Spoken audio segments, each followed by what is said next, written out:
Good evening, and welcome to Noctascape, a world where the night whispers forgotten tales, and every story carries you deeper into calm.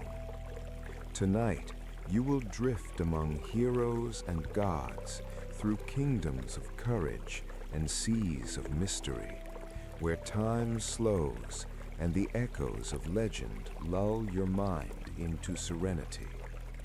Close your eyes and let the journey begin. In the beginning, there was no sky, no sea, no earth, only chaos. It was not merely emptiness, but a vast, endless abyss where direction had no meaning and time had not yet begun. There was no light to define shadow, no sound to break the silence. It was a deep, infinite stillness, as though existence itself was holding its breath, waiting for something to awaken. From within this boundless void, something stirred.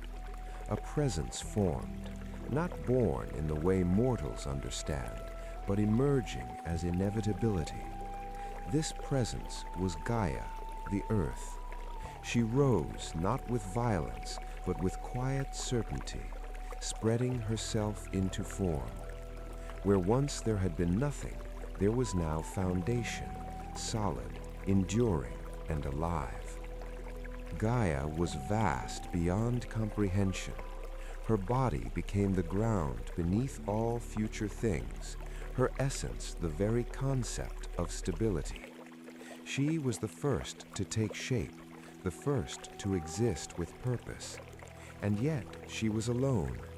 Though she was powerful, her existence echoed with a profound silence, a profound loneliness that even eternity could not soothe.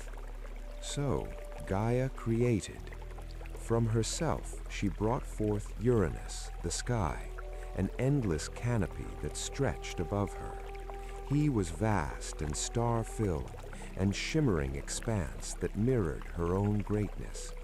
Where Gaia was firm and grounding, Uranus was boundless and ever-reaching. Together, they formed the first union of existence, earth below, sky above. Their connection was immediate and absolute. Uranus enveloped Gaia completely, and in their union, creation began to accelerate. The universe, once silent, now pulsed with life. From their joining came the first generation of beings, children not of weakness, but of immense and terrifying power.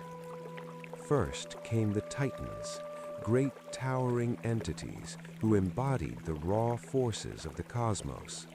Each one carried a fragment of creation within them, time, memory, light, and the unseen laws that would govern existence. They were majestic, but also unpredictable, their power too vast to be easily controlled. Then came the Cyclopes, one-eyed giants whose single gaze burned with primal energy. They were beings of craftsmanship and destruction, destined to shape weapons and wonders alike. Their presence alone bent the very air around them, as though reality struggled to contain what they were. Last came the Hecatoncheires, the 100-handed ones. They were monstrous in form, with 50 heads and 100 arms each, embodiments of chaos given shape. Their movements were like storms, their strength immeasurable. They were not merely powerful, they were overwhelming, as though chaos itself had refused to fully release its grip on the world. But as these beings filled the new universe, something shifted in Uranus. Where Gaia saw her children as the future, Uranus saw them as a threat. Their power unsettled him. Their forms, especially the monstrous ones, filled him with dread. Instead of pride, he felt fear, and fear began to twist into cruelty. One by one, Uranus forced his children back into Gaia's depths. imprisoning them within her own body. The Titans, the Cyclopes, the Hecatonchires, all were pushed into darkness, buried alive within the very earth that had birthed them. Their voices echoed in silence, unheard by the sky that feared them. Gaia felt everything. She felt their weight, their pain, their anger pressing against her from within. What had begun as creation had become suffering. And in that suffering, something new was born. Not life, but defiance. The stillness of the early world was broken, replaced by a growing tension. The first breath of existence had been taken, and with it came the first injustice, the beginning of conflict that would shape gods, monsters, and men for eternity. The world, still young and newly formed, did not know peace for long. Beneath the surface of Gaia, her children remained trapped, pressed into darkness, unable to rise, unable to breathe freely. The weight of their imprisonment echoed through her entire being, a constant reminder that creation had been twisted into cruelty. What was meant to flourish had instead been buried. Uranus, the vast and glittering sky, stretched above her as though nothing were wrong. By day he shone in quiet brilliance. By night he adorned himself with stars. To any observer he would seem majestic, even divine. But beneath that beauty lay fear, a deep, consuming terror of the very beings he had helped create. Each time Gaia brought forth another child, Uranus would force them back into her depths. He could not bear the sight of them, especially the monstrous forms of the Cyclopes and the Hecatonchires. To him, they were imperfections, threats to his dominance. And so, without hesitation, he hid them away, sealing them in darkness where they could never challenge him. Gaia suffered in silence at first. She was vast and enduring, but even she had limits. Her body, once a symbol of life, became a prison. The pain was not just physical, it was a slow, grinding anguish, the knowledge that her own children were being denied existence. The harmony of creation had turned into imbalance. Deep within her, the imprisoned children stirred. Their anger grew with every passing moment. The Titans, though more composed than their monstrous siblings, began to feel the weight of injustice. They were powerful, yet powerless. Their strength meant nothing if they remained buried, unseen by the world they were meant to shape. At last, Gaia could bear it no longer. From her own substance, she fashioned a weapon, a sickle of unbreakable flint. It was curved like the crescent of a dark moon, sharp enough to cut through divine flesh. This was not an act of creation, but of rebellion. For the first time, Gaia sought not to give life, but to challenge it. She called out to her children, her voice echoing through the depths where they lay imprisoned. She spoke of pain, of injustice, of the cruelty of their father, and she asked a single question: who among you will rise against him? Silence answered her at first. Even the mighty Titans hesitated. To challenge Uranus was to challenge the sky itself, the very force that covered all things. Fear lingered among them, heavy and suffocating. They had known only darkness. The idea of defiance was as terrifying as it was uncertain. Cronus, the youngest of the Titans, was different. Where others hesitated, he felt resolve. There was a coldness in him, a willingness to do what others would not. He took the sickle from Gaia, its edge glinting faintly even in the darkness. In that moment, he became something more than a son. He became a force of change. Gaia guided him, lifting him from the depths and hiding him in the shadows of her form. Together they waited. Time passed slowly, each moment stretching with anticipation, until at last Uranus descended, as he always did, to embrace Gaia and cover the world once more. Rhea carried her sixth child in silence, her sorrow now tempered into something far stronger, determination. She had watched 5 of her children vanish into darkness, taken by fear disguised as control. This time would be different. This time she would not let fate unfold so easily. The world around her remained calm, untouched by the quiet storm within her heart. Cronus still ruled from his throne, unaware that the pattern he had created was about to be broken. To him, this child would be no different from the others, another threat to be swallowed, another future erased. But Rhea had already made her choice. Seeking a way to save her child, she turned to the ancient forces that predated even the Titans.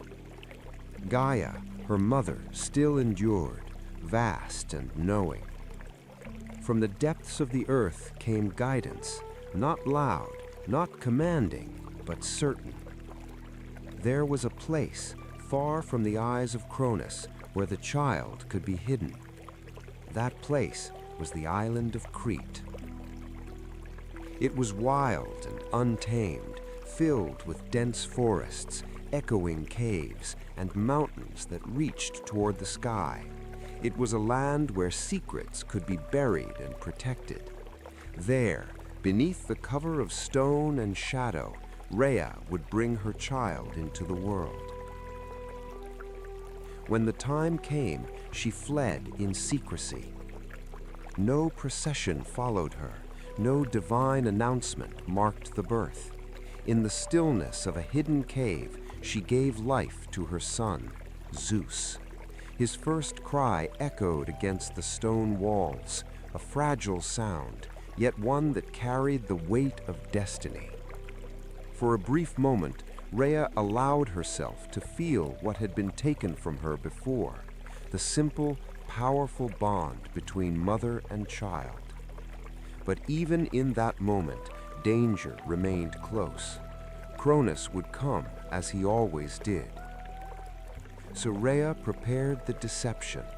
She took a stone, cold, lifeless, and unremarkable, and wrapped it carefully in swaddling cloth. It was shaped just enough to mimic the form of an infant. To any eye clouded by certainty, it would appear real. When she returned to Cronus, she carried the bundle with quiet resolve. He did not question her. He did not hesitate.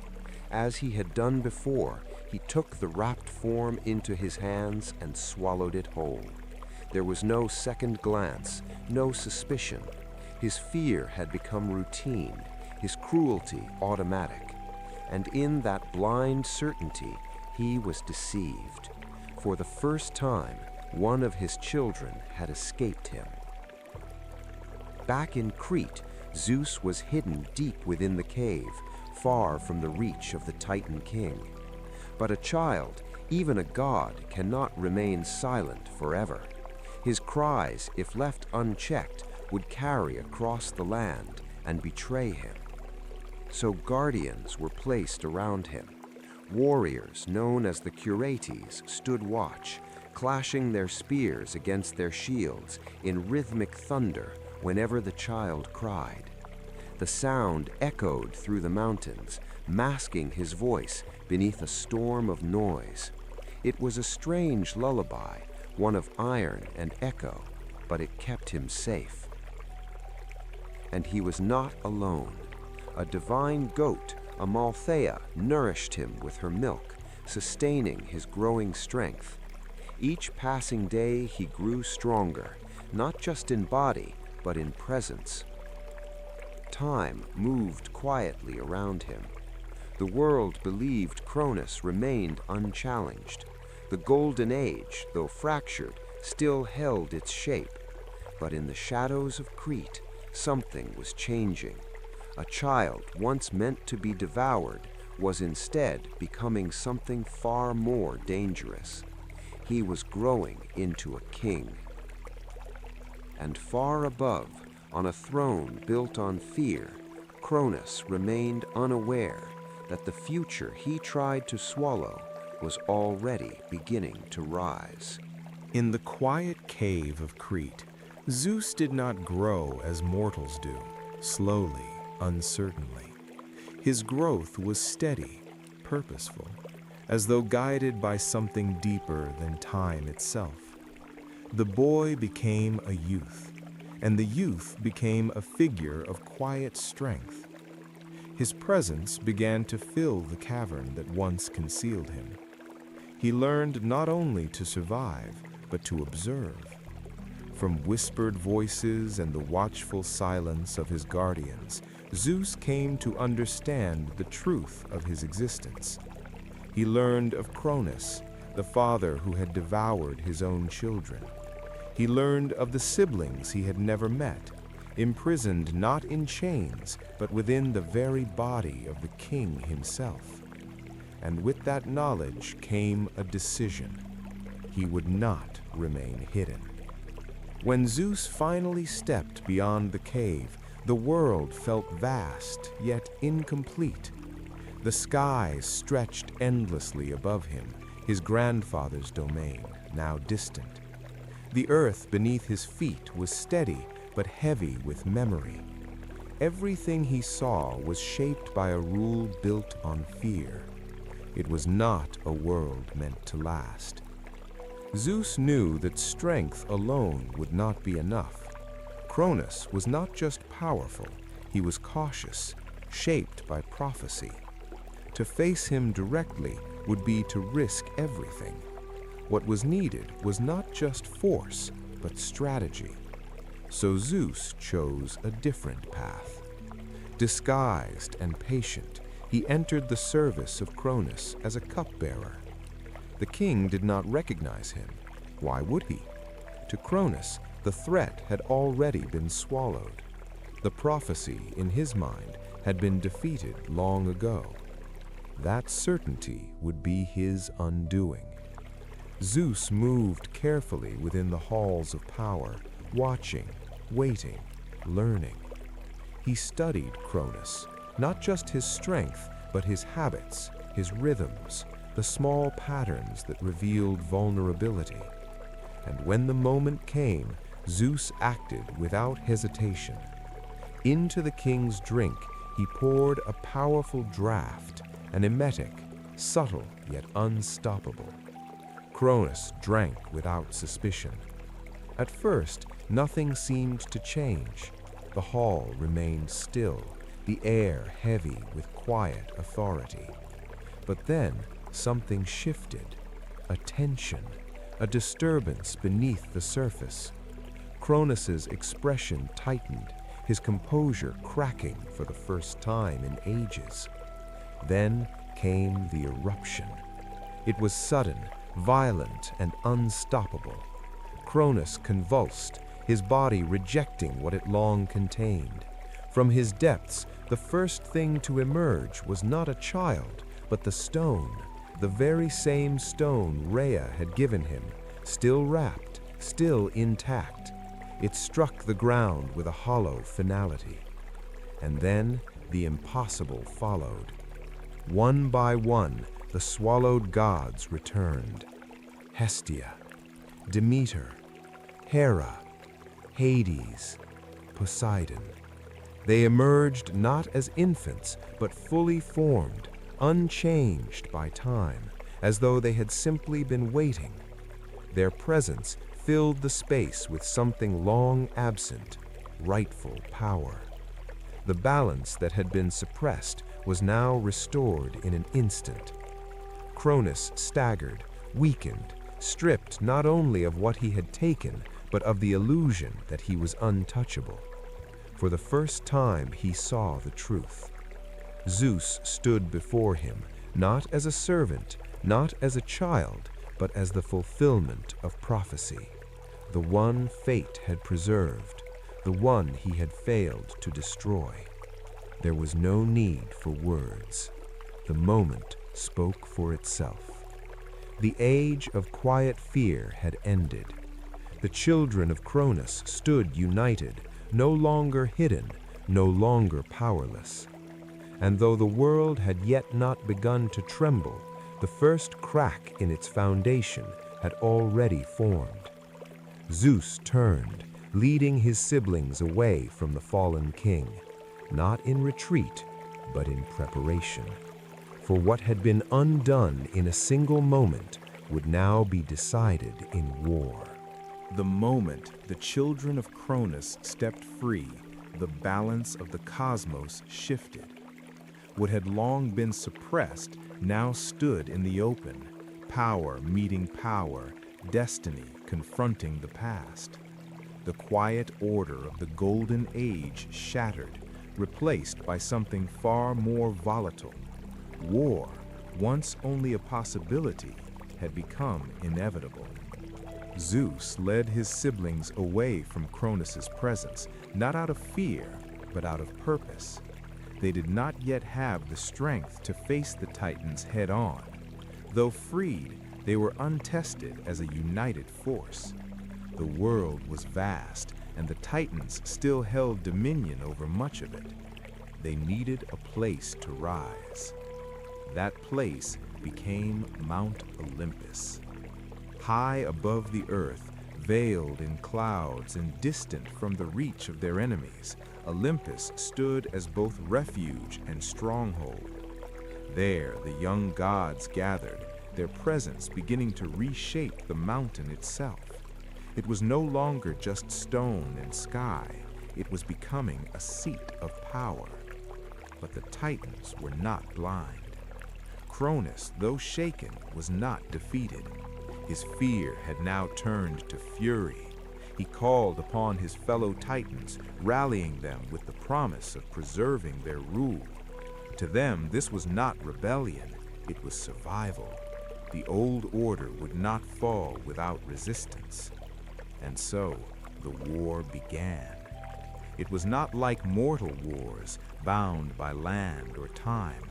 This conflict stretched across the very fabric of the world. Mountains trembled, seas churned, and the sky itself seemed to fracture under the force of clashing powers.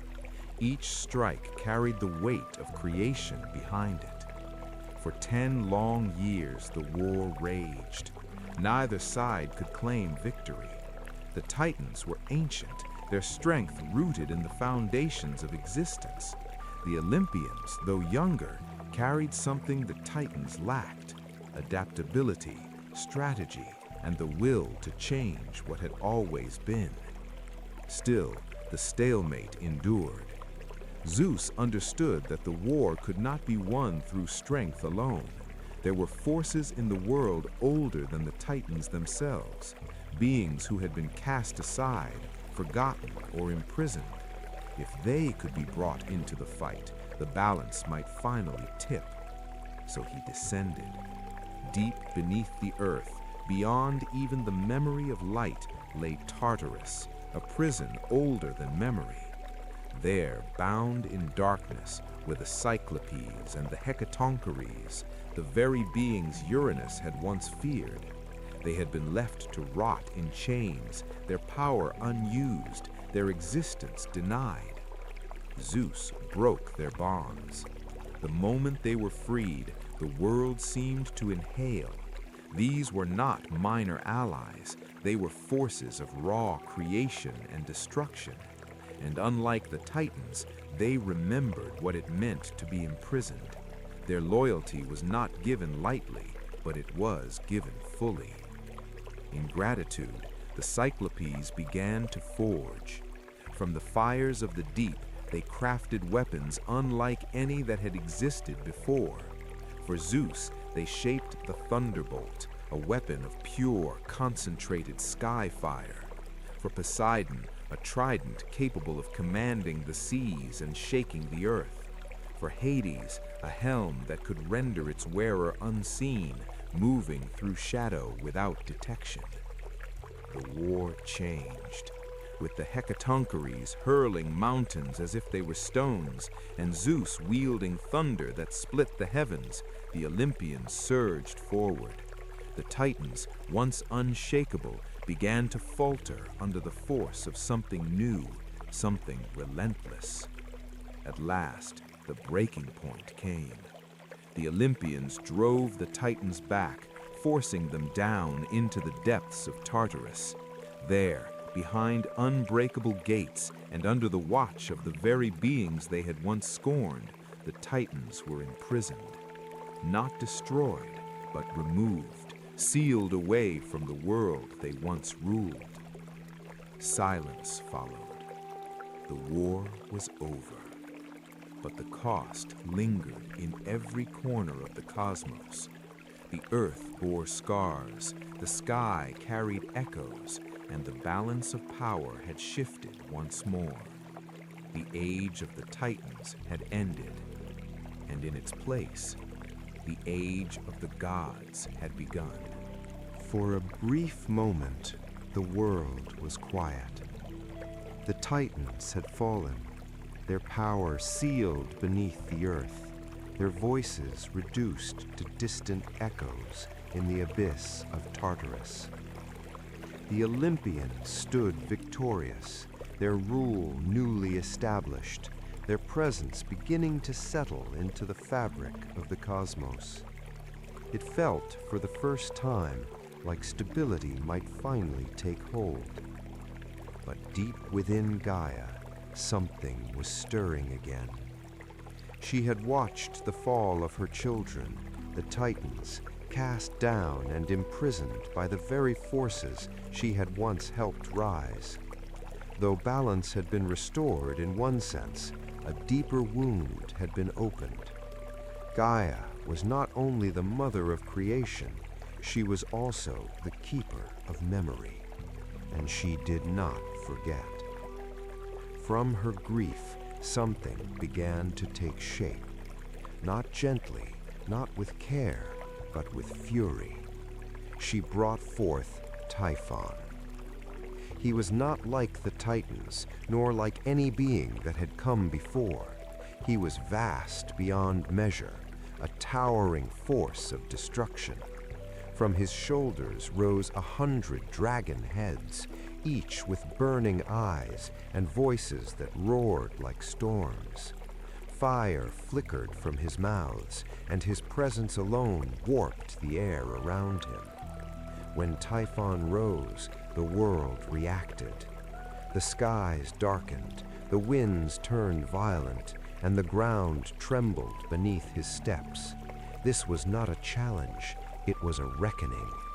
Gaia had unleashed not a ruler, but a weapon, a final answer to the rise of Olympus.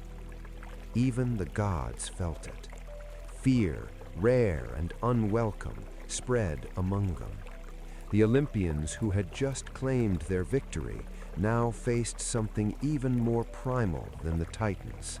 This was not a war of succession, this was survival. And so many fled, to distant lands, to hidden forms, even to foreign shapes, seeking refuge from the storm that Typhon brought with him. The unity that had won the Titanomachy wavered, shaken by the sheer magnitude of what now approached. But Zeus did not flee. He stood his ground. At the heart of the storm, beneath the sky torn by fire and thunder, Zeus faced Typhon alone.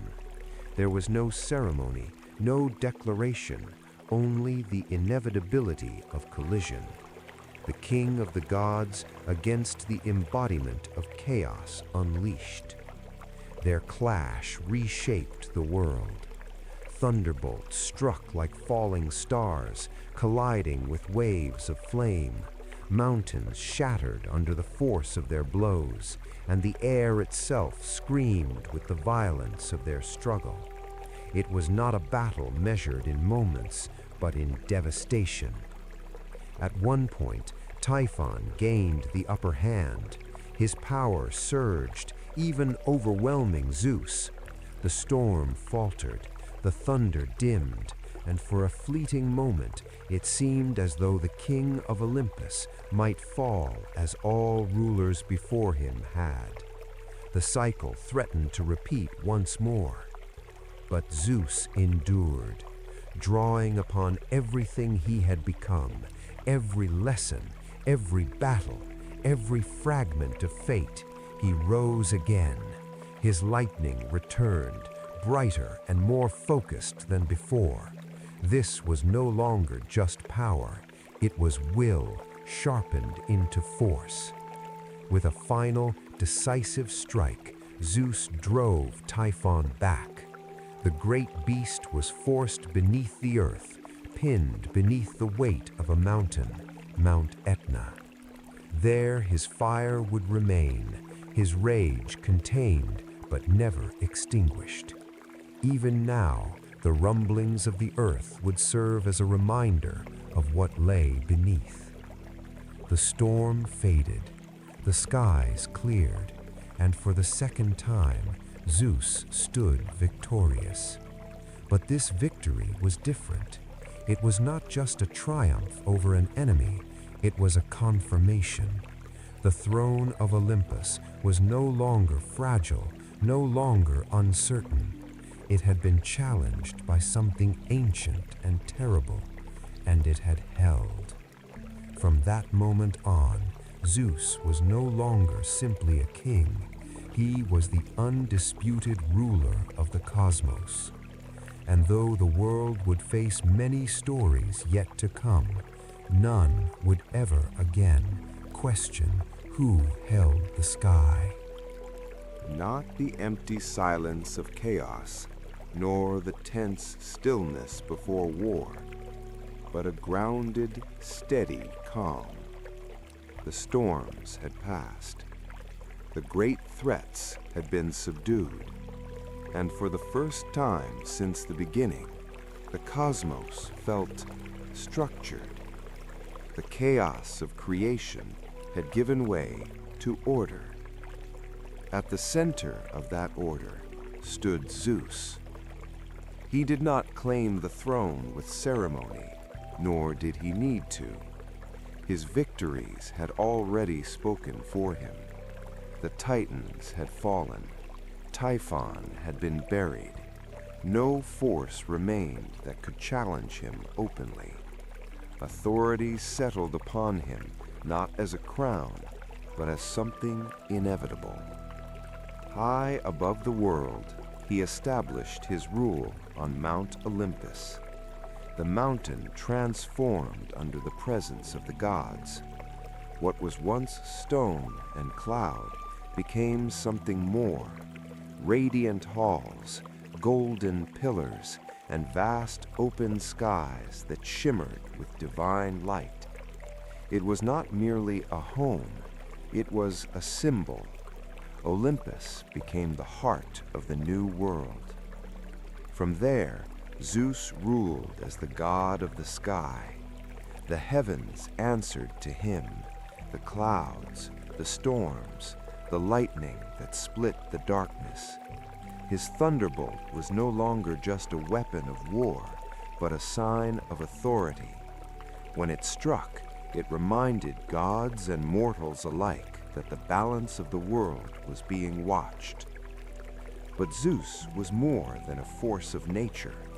He became the keeper of order, the one who maintained the delicate balance between chaos and control. Laws, both spoken and unspoken, began to form under his rule. The universe no longer moved randomly. It followed a pattern, guided by his will. Yet Zeus was not alone in shaping this new age. Around him gathered the Olympians, his siblings and allies, each claiming their place in the structure of existence. The seas, the underworld, the harvest, the hearth, all were divided, each domain given to those who would govern it. Power was no longer concentrated, it was distributed. This division brought stability. No longer would a single force dominate all things as Uranus once had. The world was now a system, a balance of roles and responsibilities. Each god carried a piece of existence, ensuring that no single power could collapse the whole. But Zeus remained at the center. His word was final, his judgment absolute. When disputes arose, it was to him that the gods turned.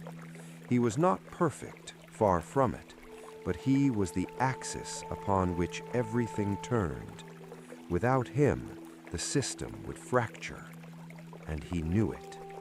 There was a watchfulness in Zeus, a constant awareness that what had happened before could happen again. He had overthrown his father. He had seen what fear could do. And though he ruled with strength, there was always a part of him that remained alert, cautious of what might rise. From the skies, his eagle soared across the world. It watched over lands and seas, over gods and mortals alike, carrying the gaze of Olympus wherever it flew. Nothing existed entirely beyond Zeus's awareness. The world, vast as it was, had become connected under his rule. And so, the age of Olympus truly began. Not in war, not in rebellion, but in order.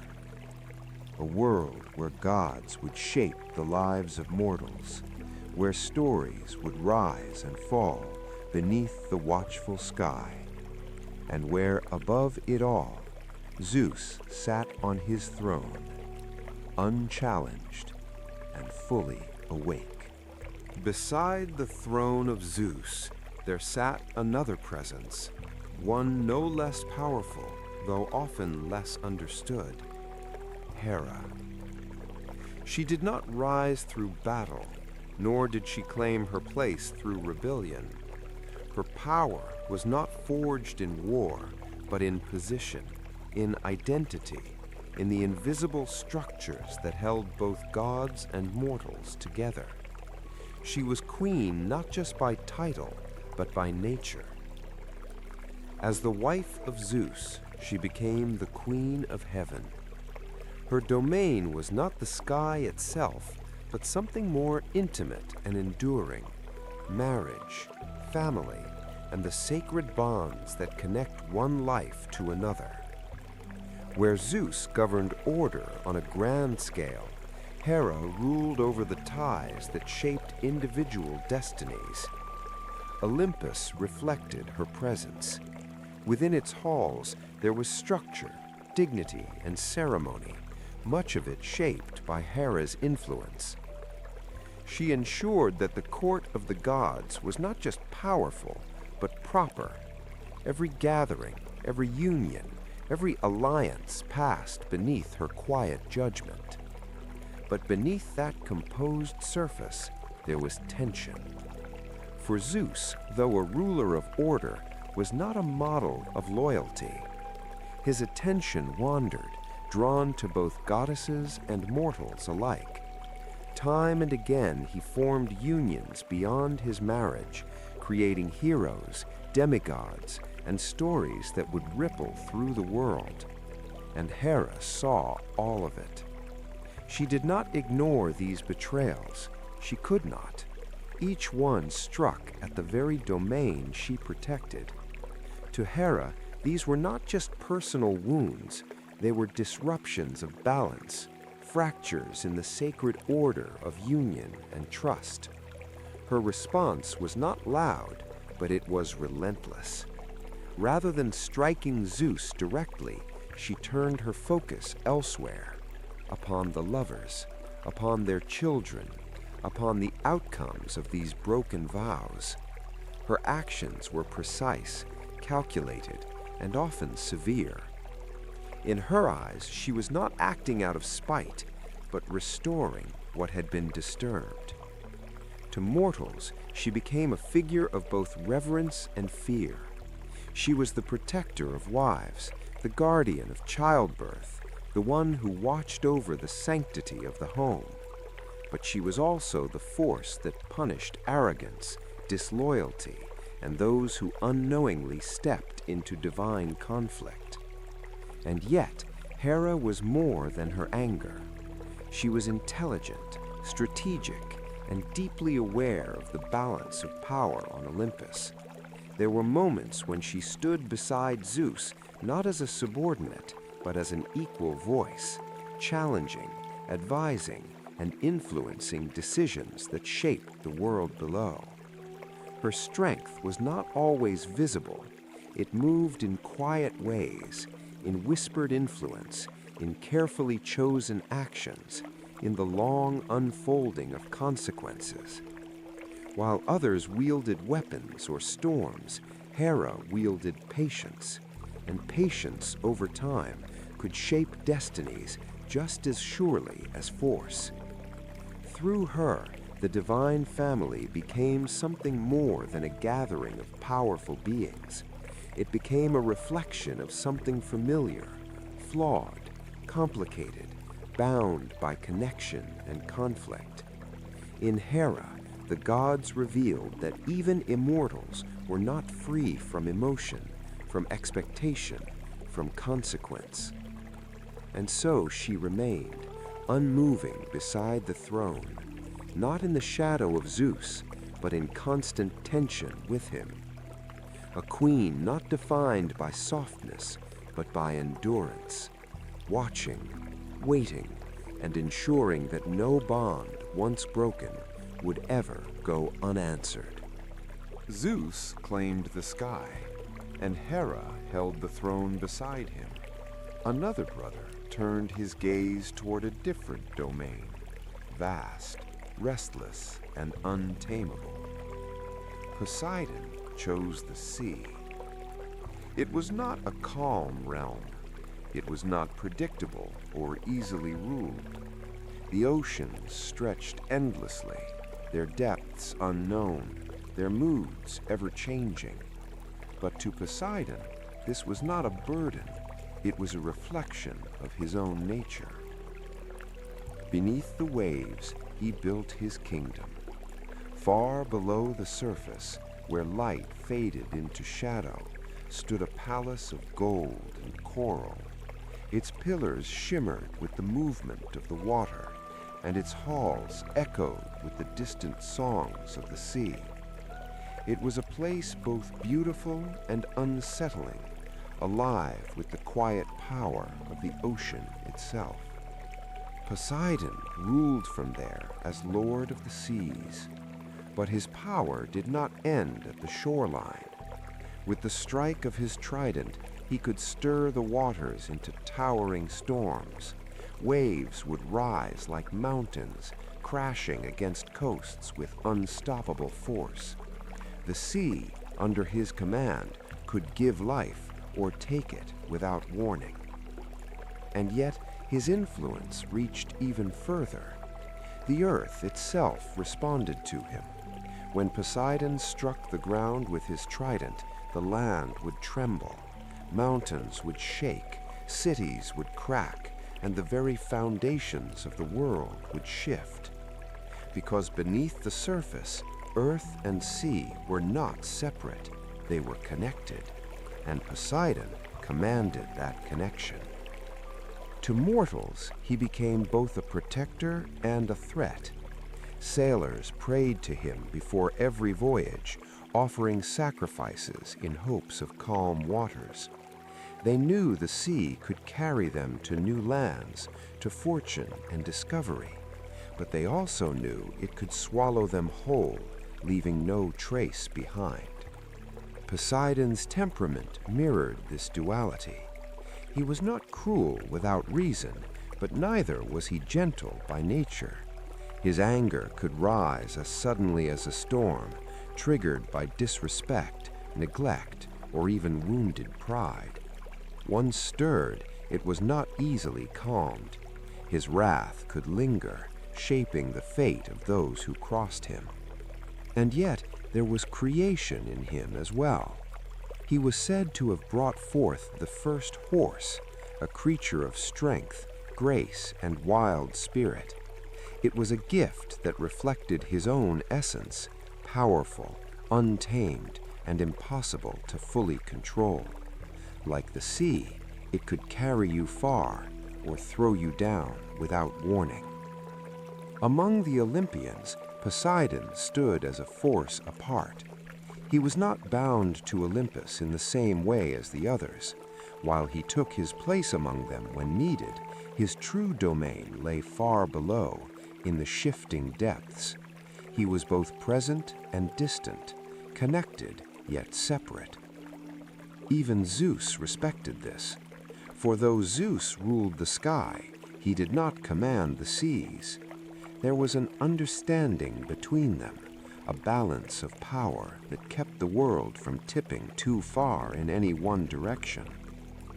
And so the seas continued to move, waves rising and falling, tides shifting in endless rhythm, storms forming and fading, all under the unseen hand of their king. Far beneath the surface, in halls of gold and echoing currents, Poseidon watched, silent, restless, unpredictable. A reminder that even in a world shaped by order, there would always remain forces that refused to be fully controlled. While Zeus ruled the sky and Poseidon the seas, the eldest of the siblings claimed a realm few dared to enter. Hades, silent and steady, chose the underworld. It was a place apart from the sunlight, where shadows moved like living things, and the air was heavy with the weight of all that had passed.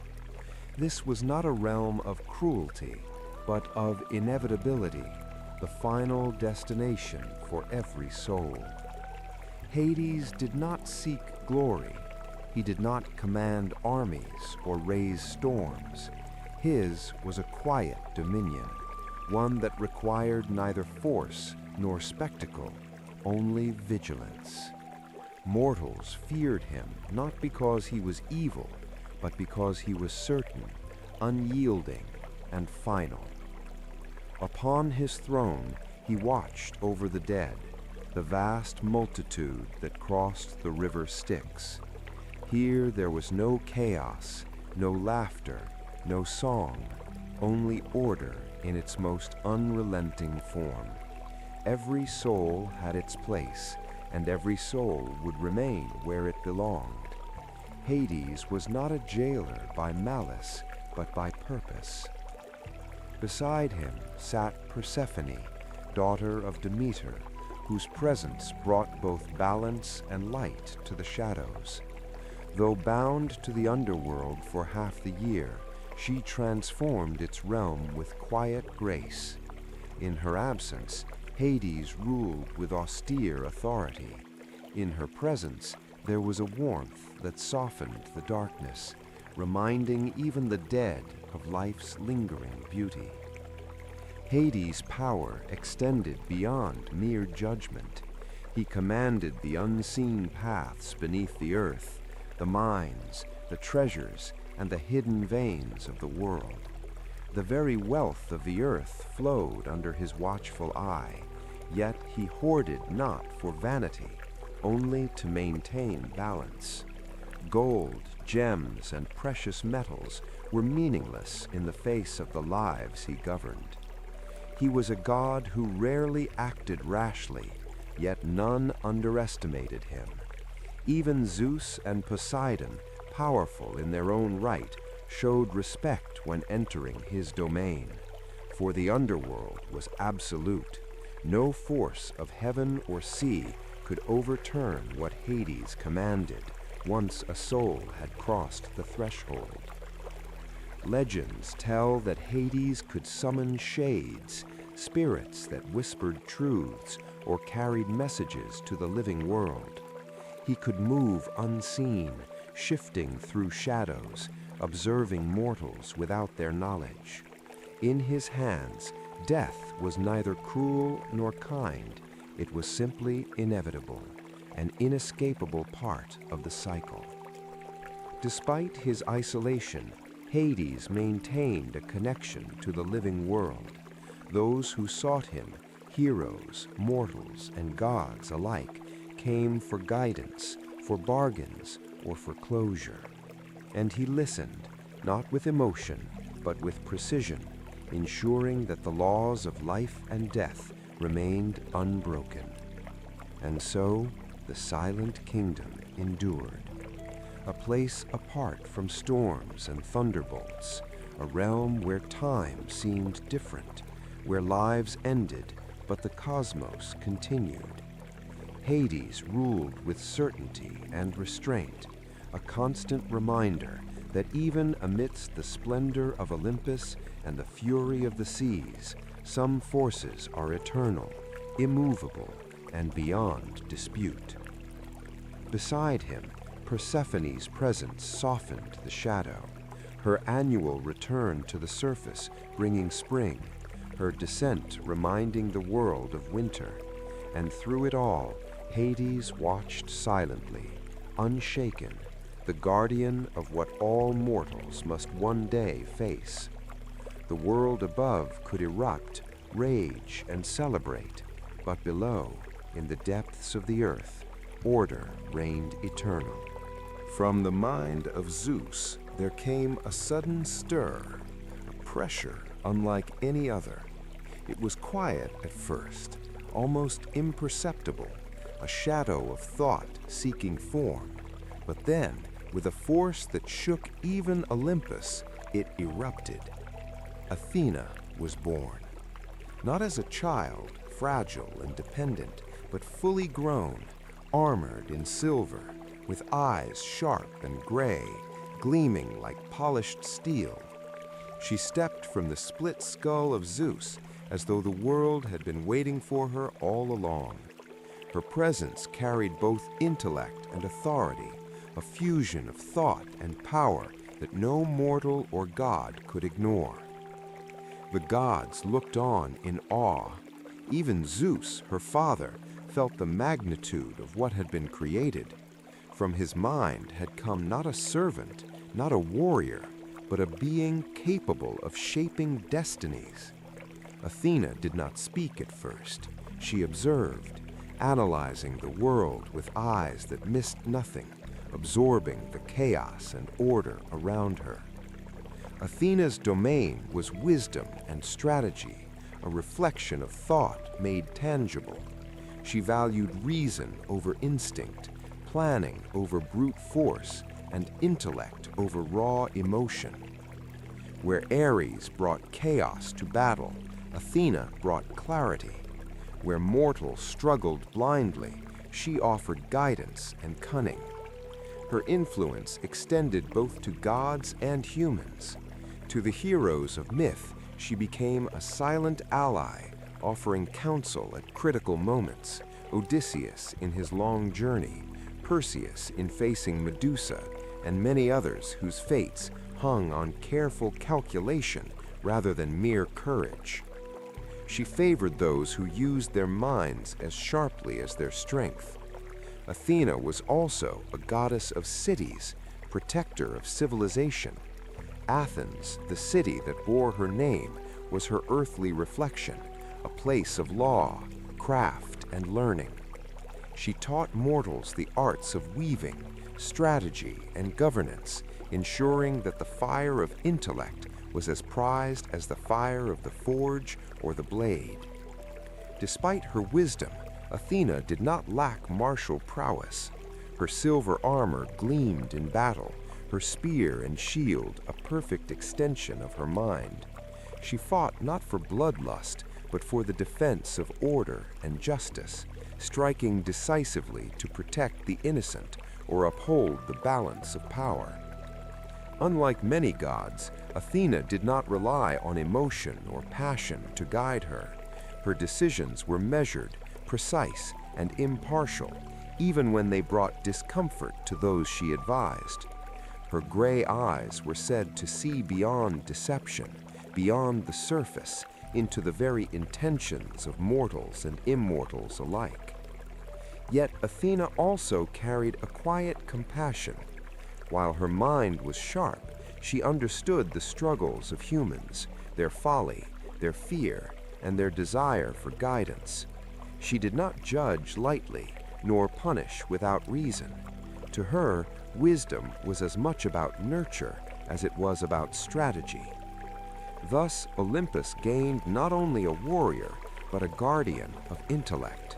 In Athena, the gods saw the embodiment of calculated power, the balance to passion and chaos, and in the world below, mortals would learn that strength alone was never enough, that thought, courage, and cleverness together could shape legends. From the forehead of Zeus, the gray-eyed daughter stood, fully armed and fully alive, ready to guide, to protect, and to challenge both gods and men alike. From the union of Zeus and Leto, a new light entered the world, a presence that seemed to shine even before it spoke. Apollo, the golden archer, came into being, radiant as the morning sun, carrying with him both warmth and danger. He was not merely beautiful, he was a force of balance. With his golden lyre, he brought harmony and music, filling Olympus with melodies that soothed even the most restless of gods. Yet in his hands, the same elegance could become deadly, for his silver bow carried plague as easily as protection. Life and death moved at the rhythm of his aim. Apollo became the god of prophecy, his voice echoing through oracles and dreams. The mortals who sought guidance would journey to Delphi, drawn by whispers that came from beyond sight. Through riddles and visions, Apollo spoke truths that mortals could scarcely bear, warnings, insights, and glimpses of fate intertwined with their own choices. His role was delicate yet absolute. To misinterpret Apollo was to court disaster. Kings, heroes, and even fellow gods knew the weight of his counsel. He could guide a city to prosperity or warn of its ruin, a power that shaped civilizations more surely than armies ever could. Yet he was also a god of light itself. The sun followed his path across the sky, warming the earth and bathing the world in clarity. With his radiance came growth, inspiration, and the spark of creation. Crops flourished, artists and poets found their muse, and mortals glimpsed the divine, reflected in the golden glow of day. In battle, Apollo was precise and unyielding. Unlike Ares, whose fury scattered armies in chaos, Apollo's arrows struck with unerring accuracy. Plague, pestilence, or protection, all flowed from the same hand, demonstrating that control and power were not mutually exclusive. His was the discipline of cause and consequence. Apollo's influence extended to music, medicine, and civilization itself. His lyre taught harmony, his guidance nurtured healing, and his light inspired both moral and practical order. Mortals learned that civilization was not simply survival, it was artistry, intellect, and balance, reflected in the god who held bow and song in equal measure. Even among the gods, Apollo's presence was profound. His calm yet radiant authority provided a counterpoint to the volatility of Zeus, the fury of Poseidon, and the silent dominance of Hades. In him there was both admiration and wariness. Beauty, after all, could mask lethal intent. But Apollo was more than power or influence. He embodied the ideal of potential, the possibility of humans and gods to rise above chaos through intellect, discipline, and inspiration. To follow him was to embrace clarity. To defy him was to invite the piercing consequence of precision. Thus, the golden archer stood tall on Olympus, a figure of light and warning alike, a god whose music could calm storms and whose arrows could rend them, guiding both mortals and immortals toward the clarity of vision and the inevitability of fate. Born as the twin of Apollo, Artemis entered the world under a silver glow, a reflection of the moon's soft light. From the very beginning, she rejected the halls of Olympus, drawn instead to the wild places, untouched by civilization, where the earth and sky were unbound by law or rule. Artemis became the goddess of the hunt, a protector of nature and all its creatures. She moved through forests as silently as a whispering wind, her presence felt but rarely seen. Birds would scatter at her passing, deer would freeze mid-step, and even the smallest creatures seemed to sense the divine energy threading through her being. She surrounded herself with nymphs, companions who shared her love for the untamed. Together they roamed the woods, ensuring that predators did not overrun prey, that balance remained in every grove and glade. Her influence extended to the protection of young animals and children, sacred trusts she guarded with unyielding vigilance. Though Artemis was gentle toward those she protected, she was ruthless toward those who threatened her domain.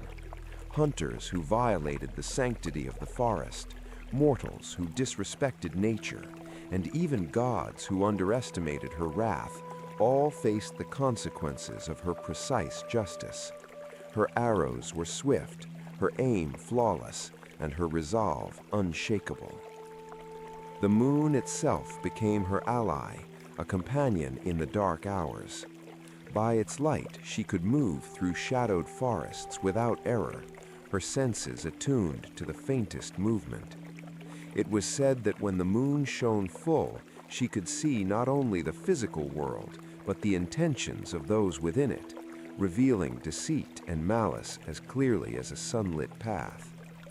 Unlike her brother Apollo, Artemis valued freedom above all else. She swore never to marry, never to be tied by bonds that might limit her autonomy. Her independence was her power, a statement that even gods were not free from the desire for sovereignty over their own fates. In her, mortals could glimpse the courage of self-determination. Artemis also held dominion over childbirth and women in their own rite of passage. Her protection extended not only to life in the forest, but to life as it began among mortals.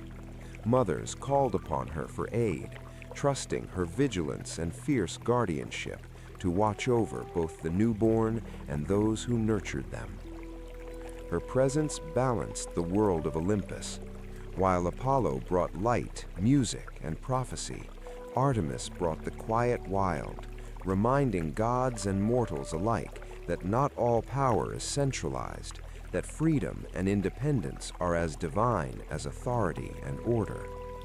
Legends tell of her swift interventions, of hunters spared by her warning, of cities spared from disaster by her subtle interference. She acted not out of desire for fame, but from necessity, a natural balance she carried as both gift and responsibility. Thus, the Lady of the Wild became a symbol of untamed freedom, of protection without ownership, of nature as both gentle and merciless. She walked between light and shadow, between Olympus and the forests, and in her moonlit steps, the world learned that some powers are defined not by thrones or storms, but by silence, vigilance, and the courage to remain wild. Amidst the splendor of Olympus, not all gods were born for light, beauty, or power in the conventional sense.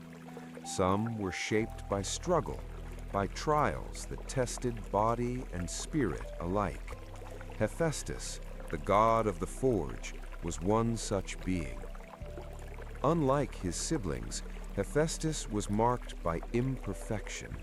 His limbs bore the signs of weakness, and for this, some of the other gods scorned him. Yet within him burned a fire that none could match, a fire not just of the forge, but of determination, skill, and unbreakable spirit. From the volcanic depths of the earth, Hephaestus crafted wonders that even the other gods could scarcely comprehend. He forged palaces that touched the skies, weapons of unimaginable strength, and tools imbued with magic and purpose. Every creation was a reflection of both his mind and his unyielding will. Even Olympus itself bore the mark of his labor. The halls of the gods shimmered with bronze and gold, adorned with intricate mechanisms that balanced beauty and function. Hephaestus was the unseen architect, the silent force shaping the home of the immortals. Without him, the brilliance of Olympus would have been incomplete. Yet his gifts extended beyond mere craftsmanship. Hephaestus was the creator of life's first marvels among mortals. Pandora, the first woman, was his creation, a being of both beauty and consequence, a reflection of the complex interplay between divine intent and mortal curiosity. Through her, he demonstrated that creation could shape fate itself. His forge was both a refuge and a crucible. The heat of the volcano, the roar of fire, and the constant labor molded him as much as he molded the materials before him. Pain became skill, isolation became focus, and rejection became resolve. In every hammer strike, he built not only objects, but a testament to perseverance. Even among gods, Hephaestus's power was acknowledged, though often misunderstood. He wielded no lightning, commanded no seas, and ruled no underworld. His strength lay in creation, the ability to shape raw matter into perfection. Where others saw weakness, he demonstrated mastery, proving that resilience could rival brute force. He was also a god of ingenuity. In his forges, mechanisms moved without hands, doors opened without effort, and machines performed tasks that seemed impossible to the other immortals. Hephaestus showed that intelligence and craft could rival strength and command, offering solutions where power alone failed. Yet despite his contributions, he endured exile and mockery. Thrown from Olympus by those who could not see his worth, he returned, each time more determined to prove that skill and creativity were just as divine as authority and conquest. In his perseverance, he became a symbol of overlooked potential, of strength through dedication rather than domination. Thus, Hephaestus, the god of fire and craft, stood as a testament to the power of creation born from trial. In his forge, Olympus found beauty, innovation, and resilience. And in the world below, mortals learned that fire could warm, weapons could protect, and that even the smallest spark of ingenuity could shape destinies beyond imagining. Where Olympus held wisdom, light, and craft, there also walked a god who thrived on the raw pulse of conflict. Ares, the vulture of war, was a presence of fear and fury, a god whose very footsteps carried the scent of battle and the echo of clashing steel. Unlike Athena, whose strategy and intellect guided the battlefield, Ares embodied its chaos, the reckless surge of passion, the bloodlust that drove men and gods alike to extremes. He did not plan, he charged. He did not wait, he struck. In his wake, order became fragile, and the terror of combat became absolute. Mortals feared him, and gods respected him with caution. Though not always admired, none could ignore the raw force he represented. Kings and soldiers called upon his favor, seeking courage, strength, and the ruthless determination needed to prevail. To invoke Ares was to invite danger and power in equal measure. He walked among armies like a shadow made flesh, his children Phobos, fear, and Deimos, terror, at his side. Together they spread panic through the ranks of mortals and immortals alike, demonstrating that war was not only fought with weapons, but with the heartbeats and minds of those caught in its thrall. Unlike his siblings who shaped civilizations, Ares shaped the human spirit. He was the pulse of adrenaline, the spark that ignited courage and fury alike. His presence could turn hesitation into bold action, fear into frenzy, and calculation into the reckless abandon of survival. Yet Ares was not without complexity. He did not revel in indiscriminate chaos. His nature was pure force, a reflection of one aspect of humanity's own instincts. Where mortals sought conquest, he reflected their impulses. Where heroes faltered in hesitation, he reminded them of the price of inaction. Among the gods, Ares was often contentious. He clashed with Athena repeatedly, embodying the tension between intellect and instinct, strategy and impulse. Their battles were not merely physical, but philosophical, a contest of the mind, the body, and the essence of war itself. Mortals, too, learned from him in harsh ways.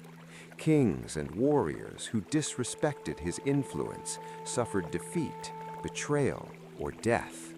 He was the embodiment of conflict, a living reminder that war was neither fair nor predictable, and that human pride often drew the sharpest consequences. Despite his fearsome nature, Ares had followers and admirers. Some mortals saw in him the courage they wished to emulate, the unflinching resolve to face danger without hesitation. To them, he was not merely a god of bloodshed, but a teacher of strength, the dark reflection of their own potential. Thus, the vulture of war roamed Olympus and the battlefield alike, a force of unrelenting intensity, a god whose presence reminded all beings, mortal and immortal, that conflict is inseparable from life, and that courage and terror often walk hand in hand.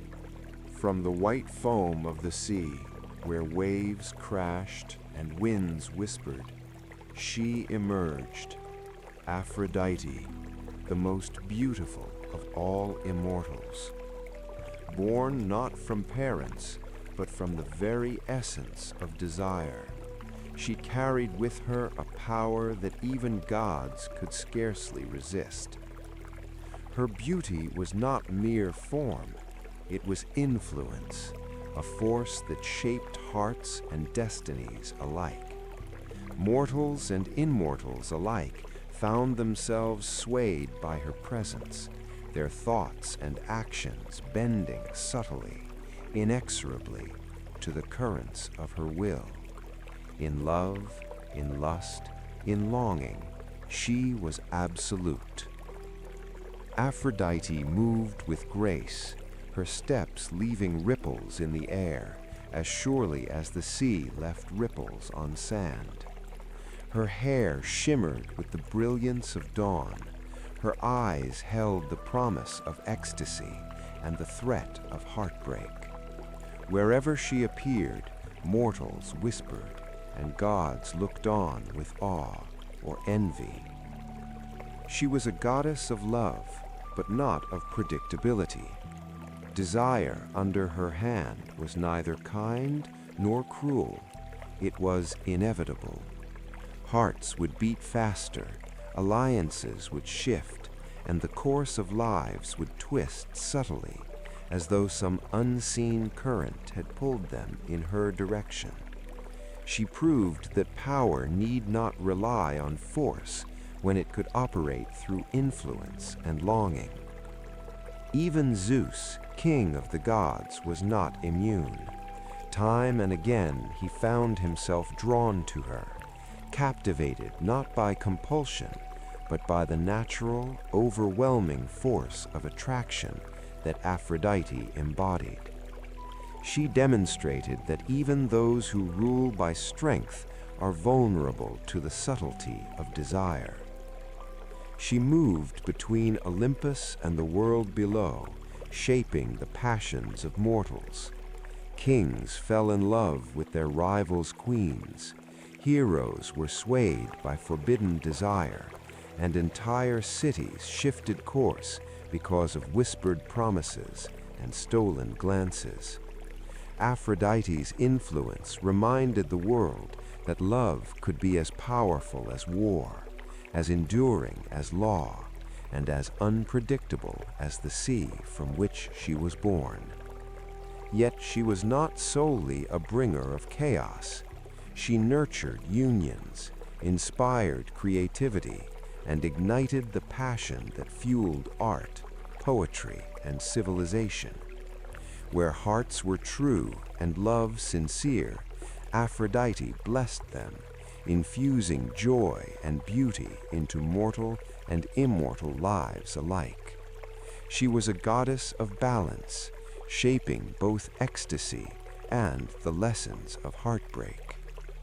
Her relationships with the gods themselves were complex, reflecting both loyalty and defiance. She could ally with some, charm others, and frustrate still others, all while maintaining her independence. Her power was not dependent on a throne, a weapon, or dominion, but on the very currents of the world's desires. Legends tell of mortals who became heroes or villains because of her intervention. Paris and Helen, Adonis and Psyche, countless others whose stories intertwined with her touch, demonstrating that love was not merely an emotion, but a force that could shift empires, provoke war, and redefine destiny. Thus Aphrodite, the foam-born, walked between the gods and mortals, a force of allure, chaos, and beauty. In her presence, hearts trembled, choices twisted, and the universe itself seemed to pause, reminding all that desire, once awakened, is among the most compelling powers of all. The divine messenger.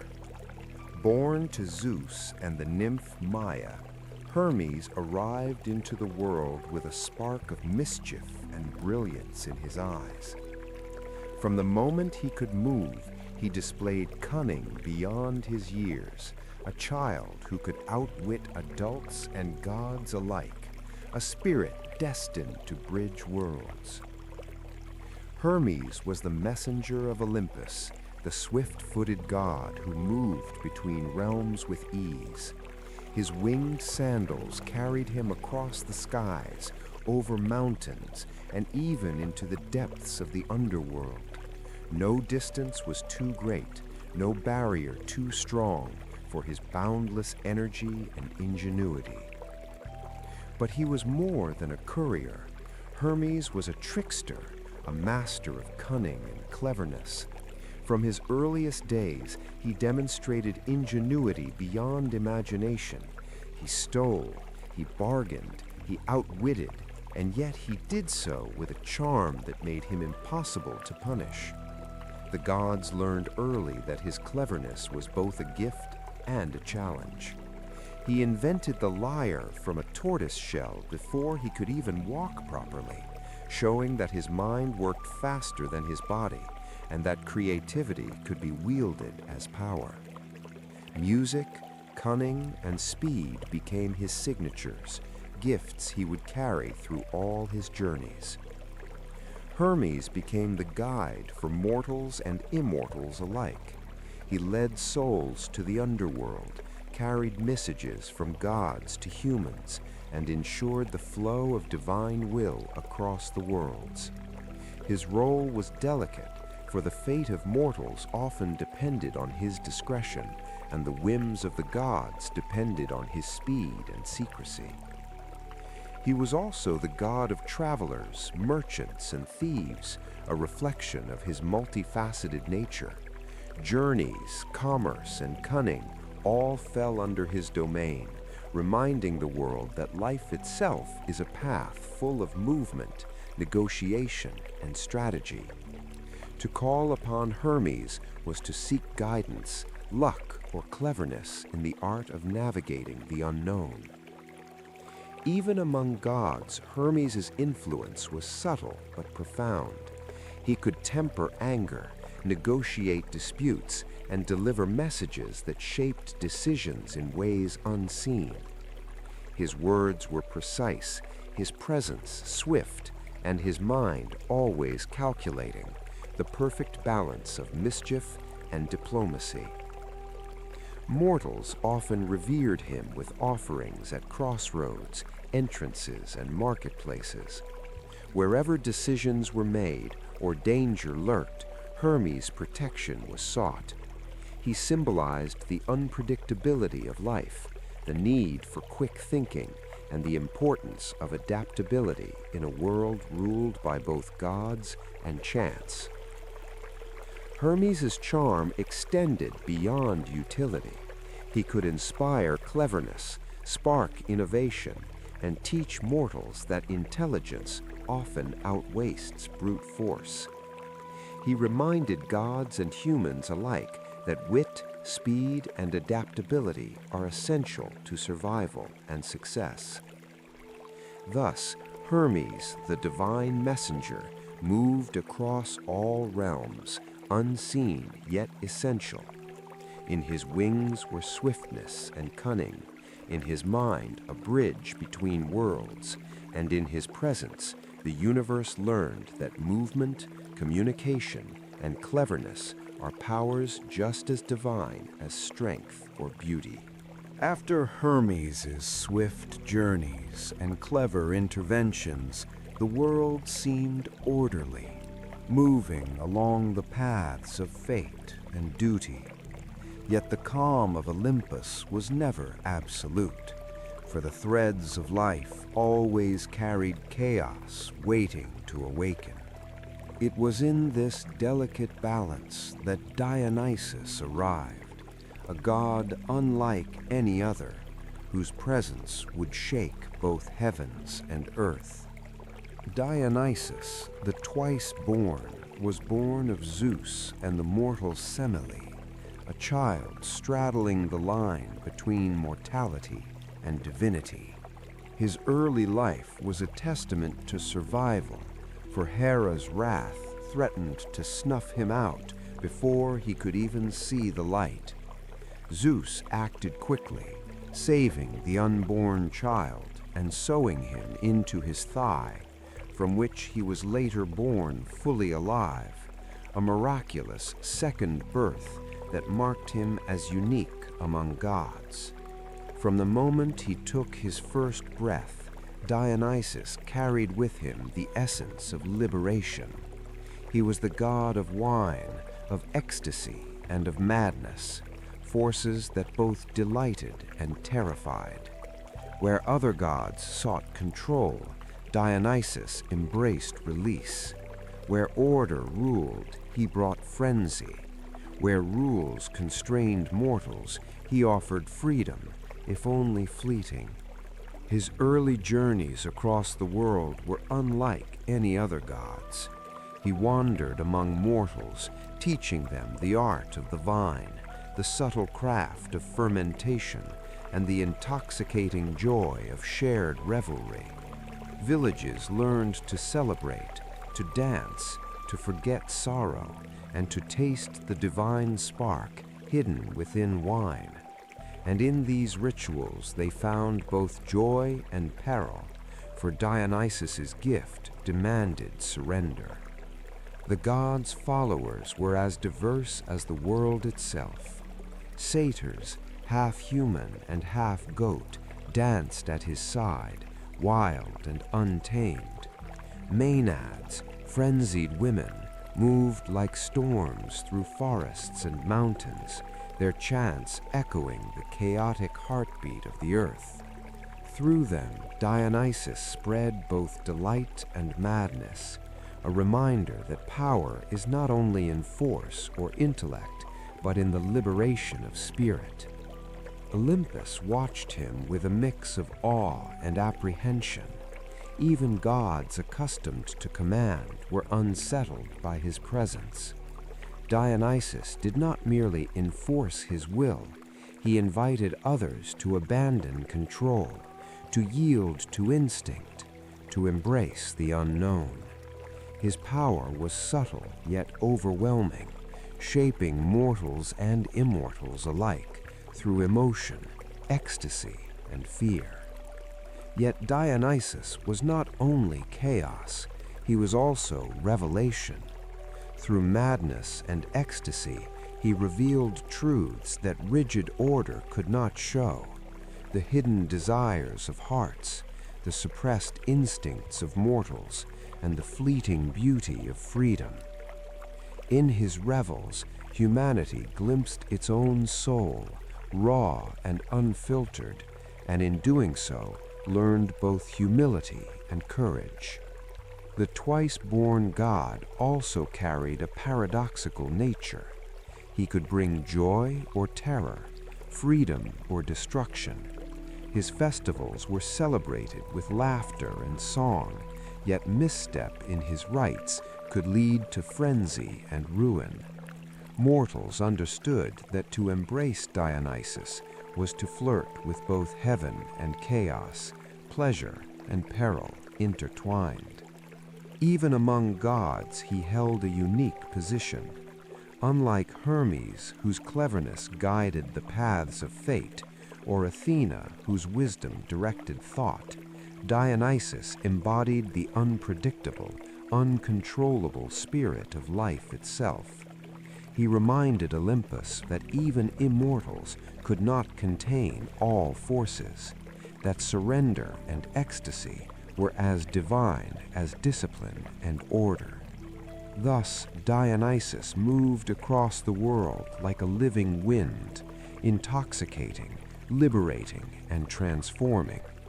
Through wine, through music, through frenzy, he taught mortals and gods alike that life's most profound truths often lie in surrender, that freedom is powerful, that joy is fleeting, and that the edge between ecstasy and madness is where divinity most deeply touches the world. While Dionysus wandered among mortals, offering ecstasy and liberation, another figure watched humanity with a different kind of concern. Prometheus, the Titan who had sided with Zeus in the Titanomachy, saw their suffering, not in joy or celebration, but in cold, desperate hunger and vulnerability.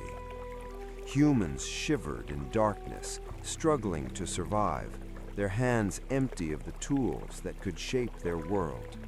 Prometheus, whose mind was sharp and foresight clear, understood that their lives could be elevated, not by brute strength, nor divine favor, but by knowledge.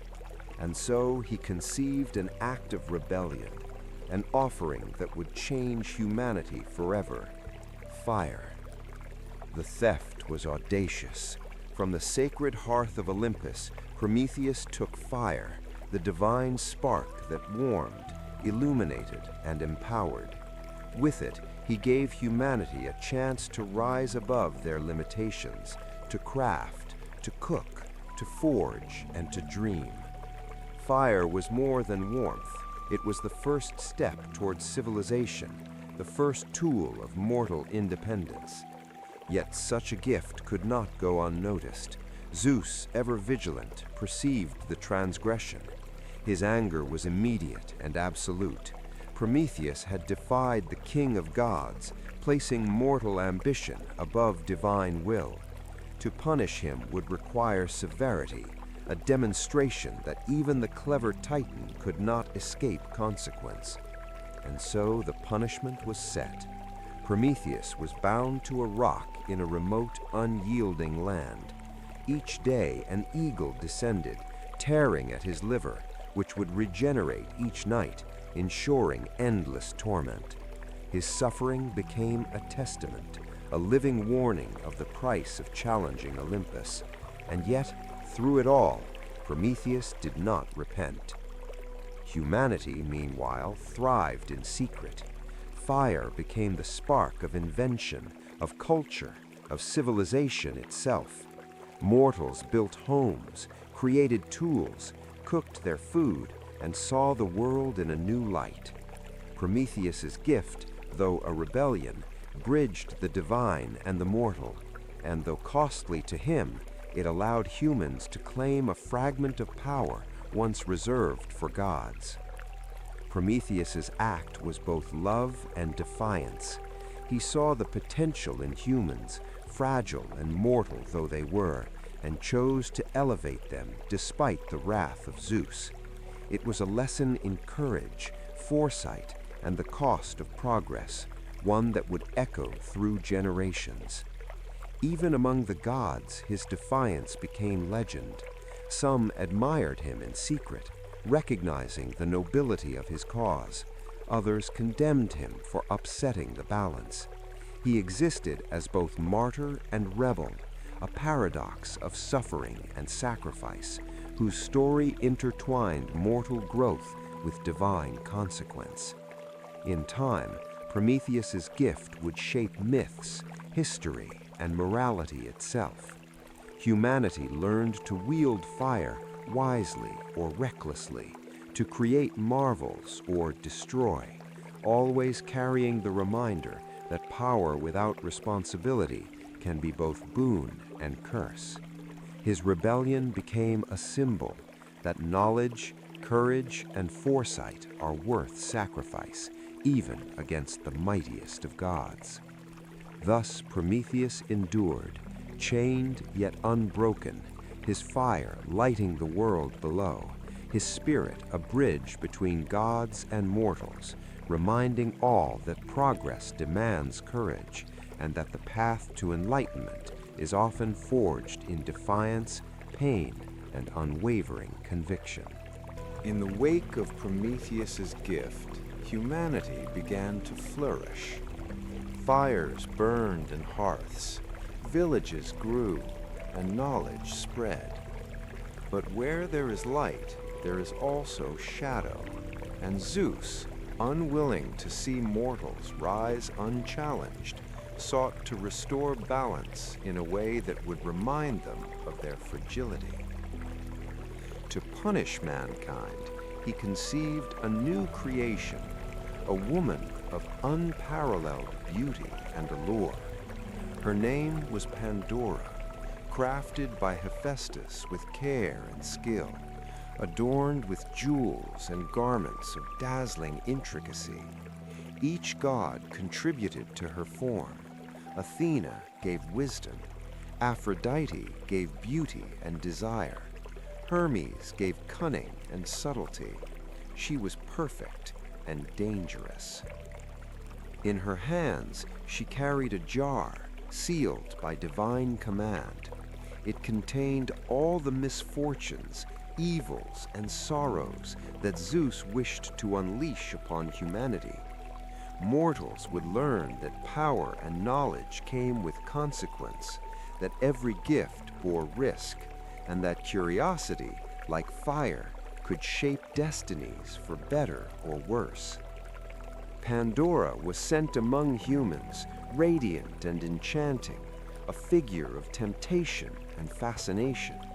Mortals welcomed her with admiration and awe, drawn to her beauty, charm, and intelligence. Yet she was also a reminder that divine influence was never neutral. Every interaction carried unseen weight. Though warned never to open the jar, Pandora's curiosity grew. It was not malice, but wonder, an instinctive desire to understand what lay hidden. She questioned, she examined, and at last her hands lifted the lid, releasing the contents into the world with a whispering hiss that spread across the lands. Out poured suffering, disease, envy, strife, and sorrow.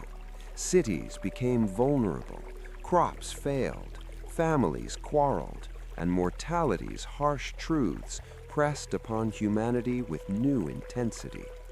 The world, once illuminated by fire, now bore both light and shadow, a duality that would define human experience for all time. Yet one thing remained within the jar: hope. It lingered at the bottom, unseen at first, a quiet reminder that even amidst despair, humanity could endure. Prometheus's fire and Pandora's curiosity together had transformed the human condition, not into perfection, but into resilience. Mortals would struggle, but they would also strive, learn, and overcome. Pandora herself became a complex figure in myth, both the cause of suffering and the symbol of humanity's potential. Her curiosity mirrored the fire Prometheus had given, reminding all that desire for knowledge, for understanding, and for action is as essential as it is perilous. The gods watched as the world changed, some pleased by the lesson, others unsettled by the chaos. Humans now bore both power and responsibility, their fates intertwined with divine caprice, yet also with the capacity for courage, innovation, and hope. Thus, Pandora's act became a defining moment in the saga of mortals, a story of curiosity and consequence, of suffering and endurance, and of the fragile but unyielding spark of hope that allowed humanity to rise, even when the gods themselves seemed to conspire. In the world now tempered by Prometheus's fire and Pandora's curiosity, mortals began to grow bolder, their hearts ignited by both hope and fear. Among them rose Perseus, a young man marked by destiny, whose courage would carve his name into the annals of myth. Born to Diane, a mortal woman, and Zeus, the king of gods himself, Perseus carried the blood of both realms. From the beginning, he was protected and guided by the gods, Athena with her wisdom, Hermes with his cunning and speed, and even the subtle influence of Dionysus, whose liberation of spirit gave mortals a spark of boldness that could face the impossible. Perseus's quest began with an impossible task: to bring back the head of Medusa, the monstrous Gorgon whose gaze turned men to stone. This challenge was not mere physical peril. It was a confrontation with terror itself, a test of wit, courage, and divine favor. Mortals had learned to struggle with adversity, but Perseus was to face a terror that could undo even the strongest heart. Athena gifted him a polished shield, a mirror to gaze safely upon Medusa without falling prey to her petrifying eyes. Hermes lent winged sandals, a sword, and guidance, teaching the young hero to move with both speed and precision. These gifts were more than tools. They were symbols that mortals could act with courage when aided by the wisdom and cunning of the gods. With these divine aids, Perseus ventured into lands both unknown and dangerous. He faced tests of cunning as well as strength, tricking the Hesperides for information, navigating treacherous terrain, and confronting beasts that stalked shadows. Each step required ingenuity, proving that mortal heroism depended as much on mind as on muscle. When he finally faced Medusa, Perseus relied on patience and cleverness over brute force. Using the reflective shield to guide his strike, he beheaded the Gorgon, a feat impossible by ordinary means. In that moment, the interplay of mortal bravery and divine support became clear. Heroes are often the bridge where God's power meets human will. Even in triumph, Perseus's story was not without consequence. From Medusa's blood sprang Pegasus, the winged horse, and Chrysaor, a giant warrior, symbols that every act, even heroic, brings unforeseen outcomes into the world. The gifts and dangers of the divine intertwined, echoing the lessons of fire, curiosity, and liberation already taught to humanity. Perseus's journey continued as he rescued Andromeda, chained to a rock as a sacrifice to a sea monster. Here again, courage, quick thinking, and divine intervention intertwined. He freed the maiden, earning not only love, but the acknowledgement that mortal action, when guided by wisdom and valor, could change fate itself. Perseus's legacy was more than deeds. It was the emergence of a model for heroism. Mortals could rise above fear, confront monsters both literal and figurative, and shape destiny with intellect, courage, and respect for the divine order. Through him, humans saw that greatness required collaboration with the gods, but also the will to act independently. After Perseus's triumphs, the world of mortals was alive with possibility, yet it remained fraught with divine influence and human frailty.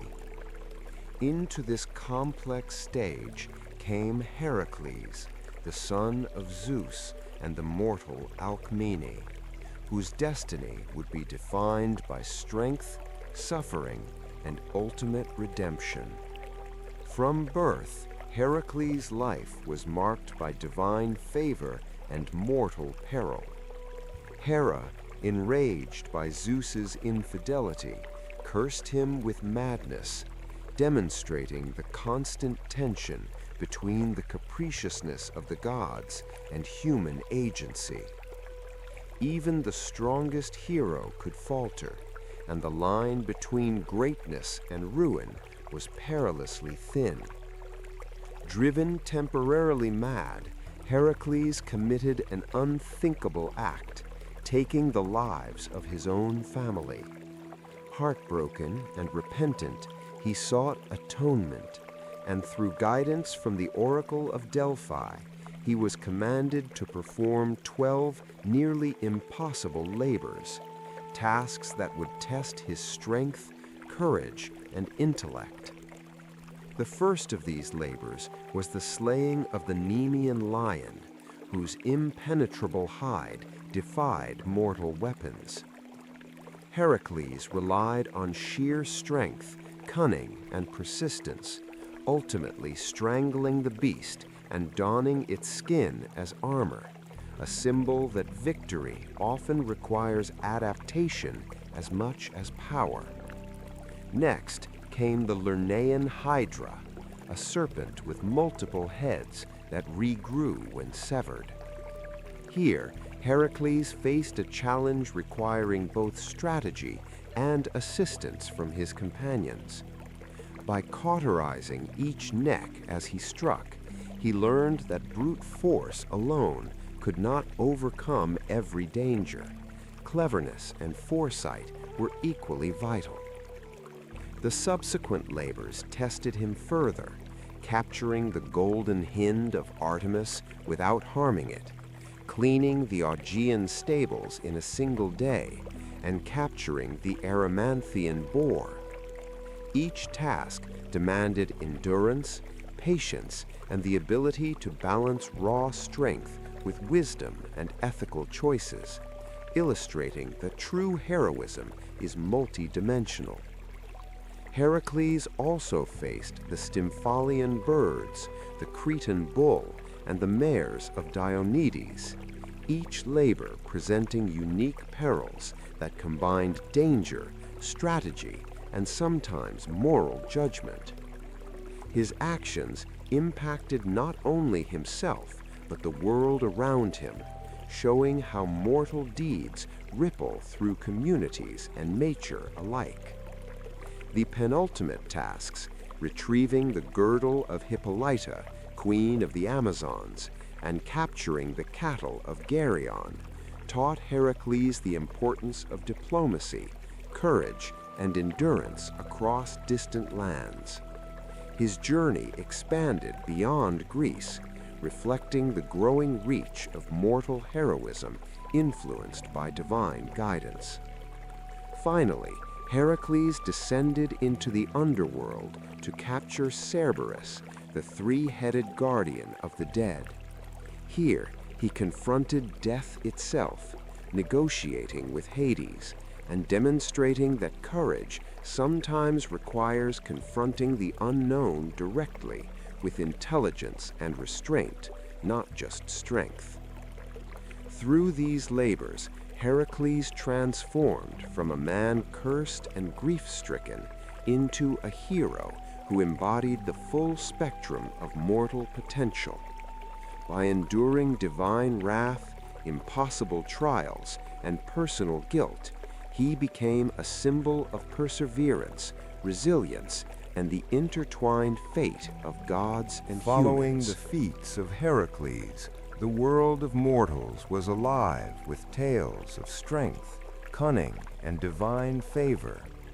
Yet even heroes who conquered beasts and completed impossible tasks needed allies, for some challenges were too vast for a single soul. It was in this spirit that Jason, the son of Aeson, rose to seek the Golden Fleece, a symbol of kingship, power, and divine favor.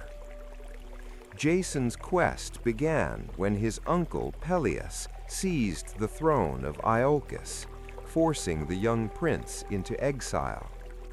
To reclaim his birthright, he was sent on a seemingly impossible mission: retrieve the Golden Fleece from the distant mystical land of Colchis. It was a challenge designed to destroy him, yet Jason would not face it alone. Gathering the greatest heroes of Greece, Jason assembled the Argonauts, a crew whose members each embodied unique skills and strength. Heracles lent his power, Orpheus his song, Atalanta her speed, and Castor and Pollux their skill in combat. Together, they sailed aboard the Argo, a ship of divine craftsmanship, embarking on a journey that would test the limits of mortal courage and unity. The journey itself was perilous.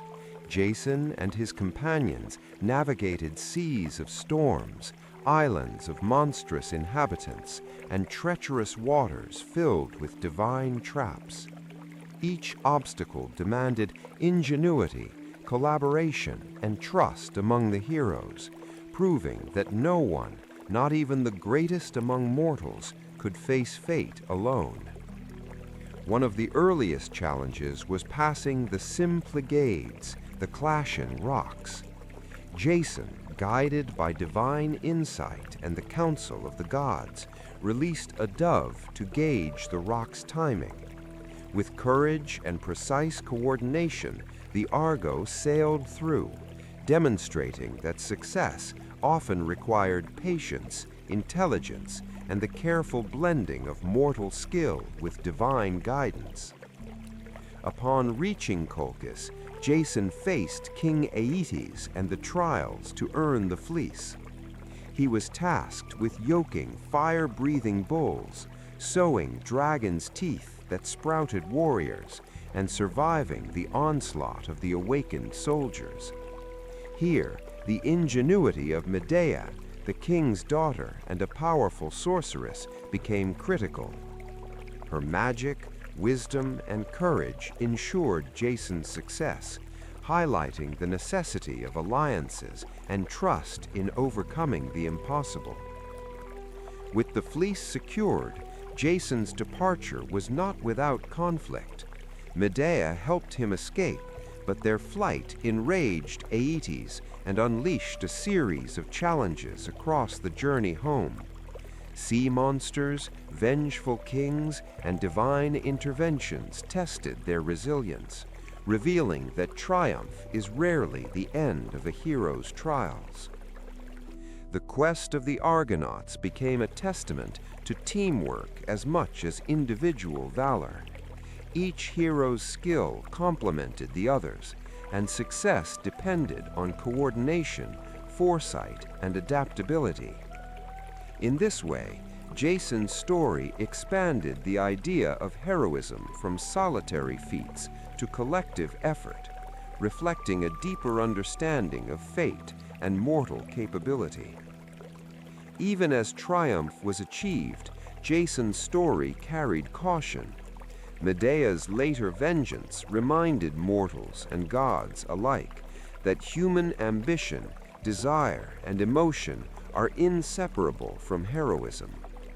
Victories bring consequences, and the choices of heroes ripple far beyond the immediate moment, shaping lives and kingdoms in ways often unpredictable. In the wake of Jason's epic quest, mortals continued to face challenges that tested not just strength, but intelligence, courage, and the ability to navigate the unknown. Among these was Theseus, the prince of Athens, whose destiny would lead him to the heart of darkness, the labyrinth of Crete. The labyrinth was a creation of Daedalus, the master architect, whose genius had twisted stone and magic into a maze of endless corridors. Within it lurked the Minotaur, a monstrous hybrid of man and bull, born of divine punishment and human error. Every year, Athens was forced to send youths as tribute, sacrifices to appease the beast and the gods who controlled their fate. Theseus, determined to end the suffering of his people, volunteered to face the labyrinth. His courage was bolstered by divine aid. Ariadne, daughter of King Minos, gifted him a thread to trace his path through the twisting corridors. It was a simple yet profound tool, symbolizing that wisdom and preparation often surpass brute force in overcoming overwhelming danger. As he entered the labyrinth, Theseus confronted a world of shadows and illusions. Every turn held the threat of death. Every corridor tested his resolve. The Minotaur's roar echoed like thunder, reminding him of the stakes and the cruelty of both mortal fate and divine influence. Yet he pressed forward, guided by courage, intellect, and the faith that his actions could alter the course of his people's suffering. When the Minotaur appeared, Theseus faced a creature of unimaginable strength and fury. Yet he combined his skill, timing, and knowledge of the maze to outmaneuver the beast.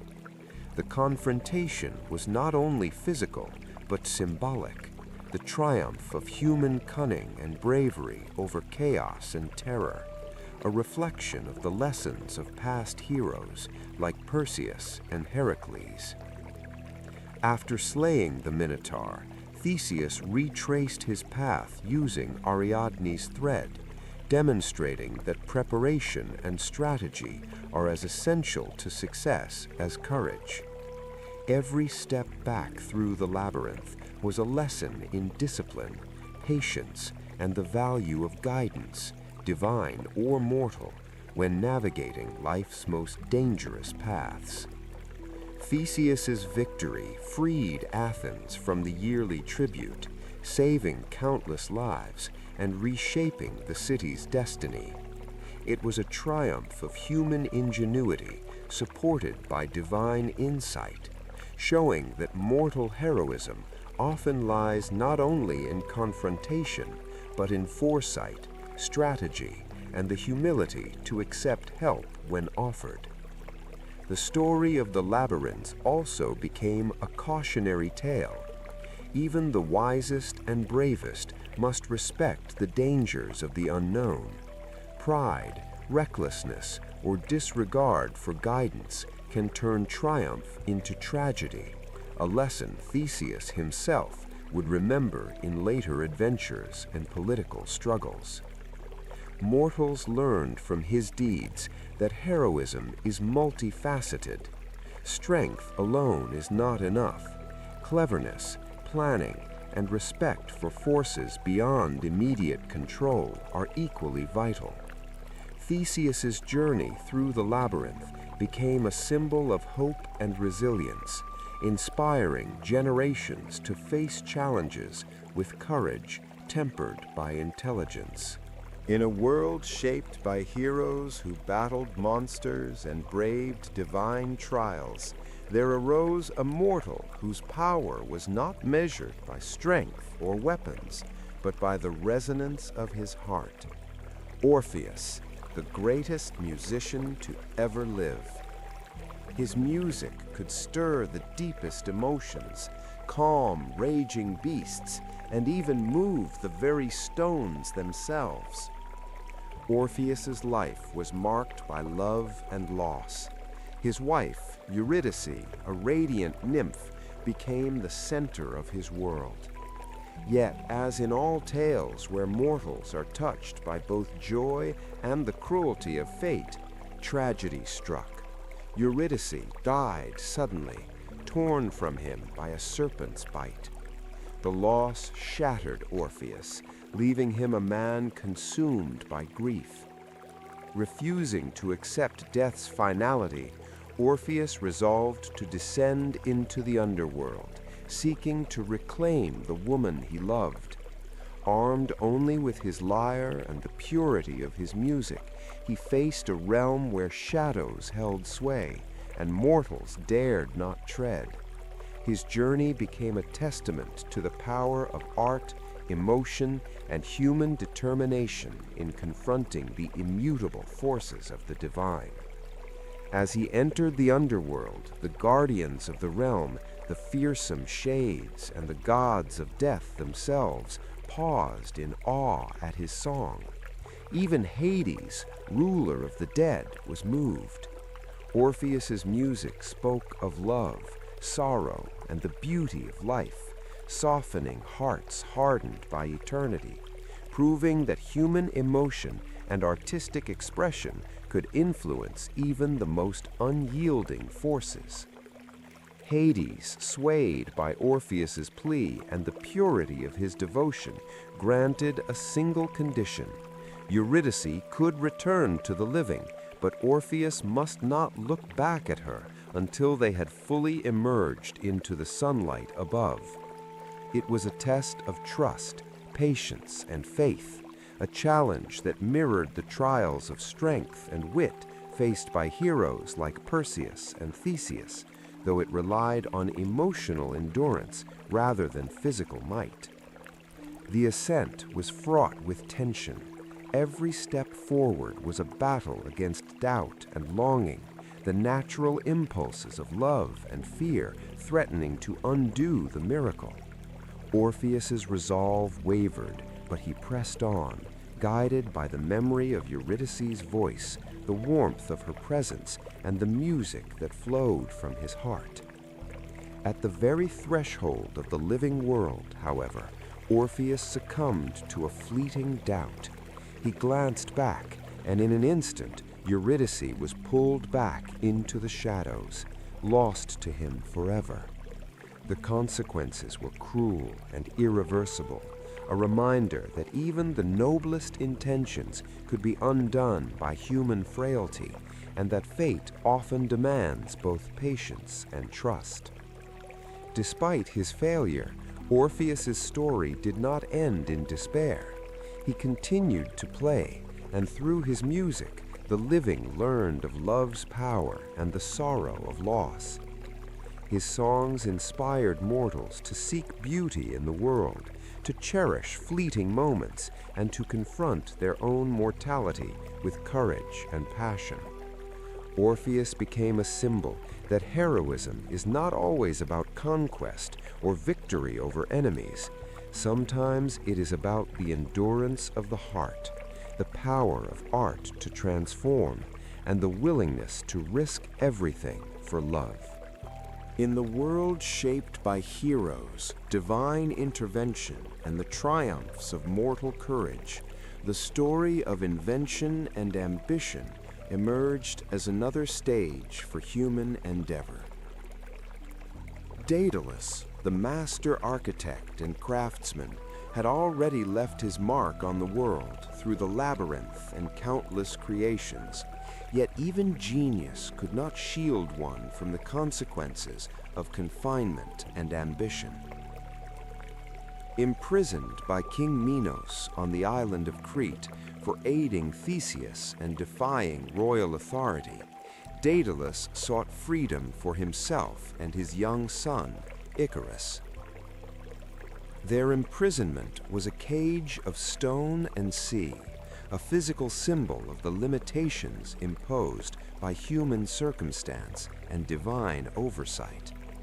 Yet where walls sought to confine, ingenuity found a way. Daedalus conceived a plan to escape the island, wings crafted from feathers, bound with wax, allowing them to soar above the ocean and evade the king's watchful gaze. The wings were a testament to human creativity and the courage to challenge natural boundaries, merging skill with aspiration in a daring attempt to defy fate itself. Before the flight, Daedalus warned Icarus of the perils of hubris. Flying too close to the sun would melt the wax, while flying too low would let the sea's dampness weigh down the feathers. His counsel reflected the wisdom passed down by gods and mortals alike, a reminder that ambition must be tempered with caution, knowledge, and respect for natural law. The flight began with exhilaration. Father and son lifted into the sky, the sea below glinting like a vast mirror of possibility. The wind rushed past them, carrying the scent of freedom and the thrill of soaring above mortal limitations. For a moment, the world seemed infinite, and their ingenuity triumphant. Yet Icarus, intoxicated by the sensation of flight, ignored his father's warning. He soared higher, drawn to the sun by ambition, pride, and the irresistible allure of pushing beyond boundaries. His wings began to melt, feathers slipping free as the wax softened, and the illusion of invincibility shattered in an instant.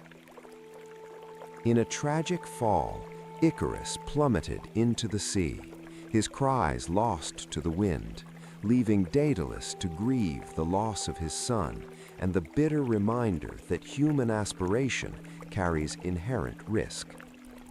The event became an enduring symbol of hubris, the delicate balance between ambition and recklessness, and the consequences of ignoring wisdom even in the face of extraordinary potential. Daedalus, though sorrowful, continued his life, carrying both grief and knowledge.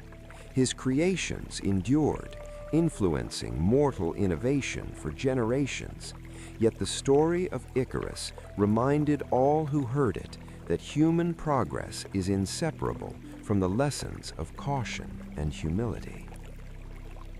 The flight of Icarus became more than a tale of tragedy.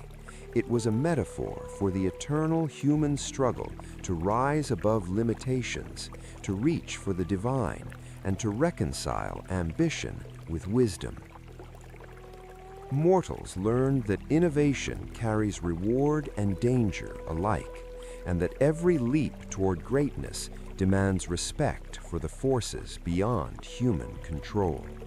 After the age of heroes and daring feats, the world of mortals and gods remained entwined, their fates bound by desire, ambition, and divine intrigue. In this era, a seemingly small event would ignite consequences felt across kingdoms, shaping the destinies of gods and humans alike: the judgment of Paris. Paris, a mortal prince of Troy, was chosen to resolve a dispute among three goddesses, Hera, Athena, and Aphrodite. Each claimed the title of fairest, and their rivalry threatened not only Olympus, but the mortal realm. This decision, though appearing as a mere contest of beauty, carried profound implications, reflecting the ways in which divine caprice could shape human history. Hera offered Paris dominion over lands and kings, the promise of earthly power and dominion. Athena promised wisdom, skill in war, and victory over his enemies, the tools of intellect and strategy to rule wisely. Aphrodite, the goddess of love and desire, promised the most beautiful woman in the world, Helen of Sparta, a gift that would bind mortal and divine fates in passion and consequence. Paris, guided by his heart more than by foresight or prudence, chose Aphrodite. His decision reflected the timeless power of desire and temptation, showing that even in a world dominated by gods and heroes, human choice could tip the scales of fate. Yet the choice was not without peril, for love, as the gods knew, often carries both ecstasy and ruin. The prize promised by Aphrodite set in motion events that would shake kingdoms. Helen, already married to Menelaus, became the spark that would ignite the flames of war. Mortals, drawn into the games and quarrels of gods, would march to battle, their lives forever altered by divine interference and mortal desire intertwined. Paris's judgment became a story of consequences. What began as a personal choice spiraled into the destruction of Troy, the suffering of heroes, and the intervention of gods on both sides.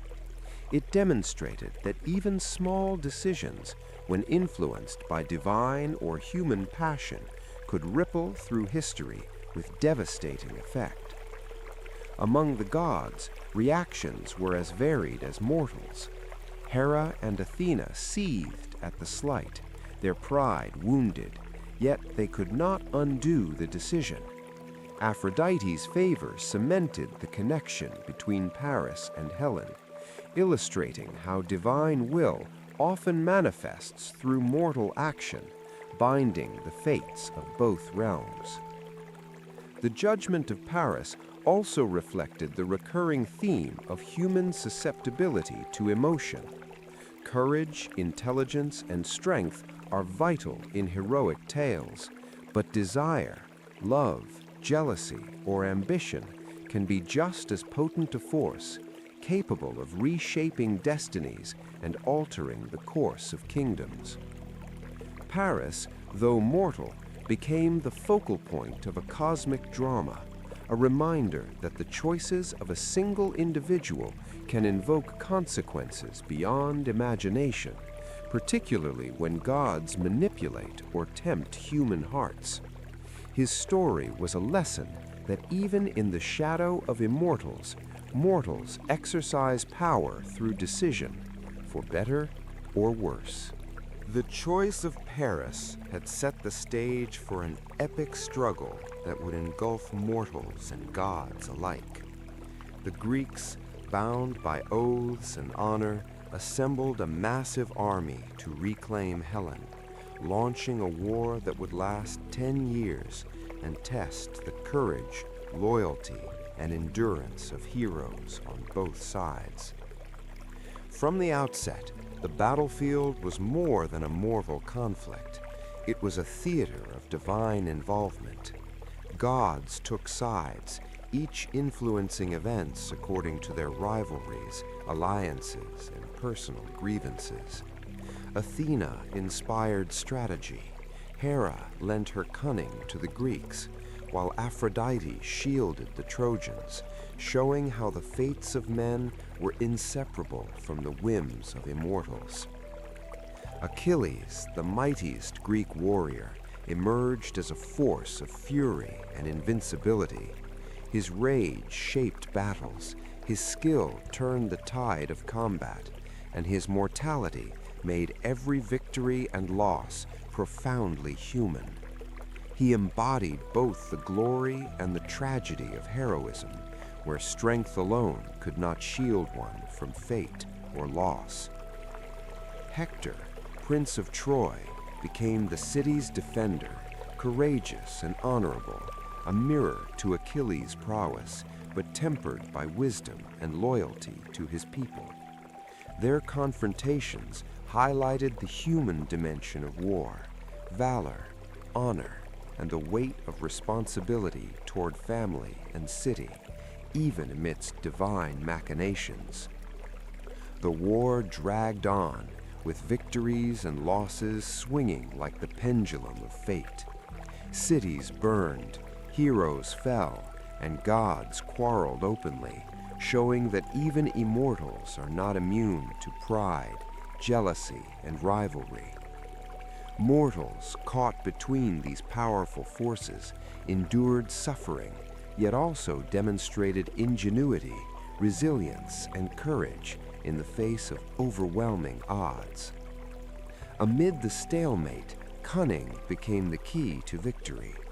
Odysseus devised the plan of the Trojan horse, a stratagem blending deceit, patience, and intelligence rather than raw strength.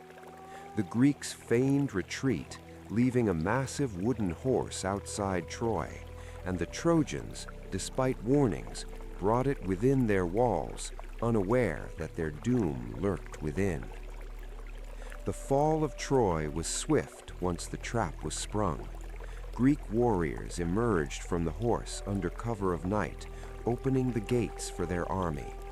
Fire and steel consumed the city, and the gods' influence shaped the fates of both victors and victims. The grandeur of Troy crumbled, its glory reduced to legend, illustrating the impermanence of even the greatest human achievements when caught in the currents of fate and divine intervention. Amid the chaos, heroism and tragedy intertwined. Some perished with honor, others succumbed to misfortune, and survivors were scattered, setting the stage for new stories, journeys, and consequences that would ripple through history.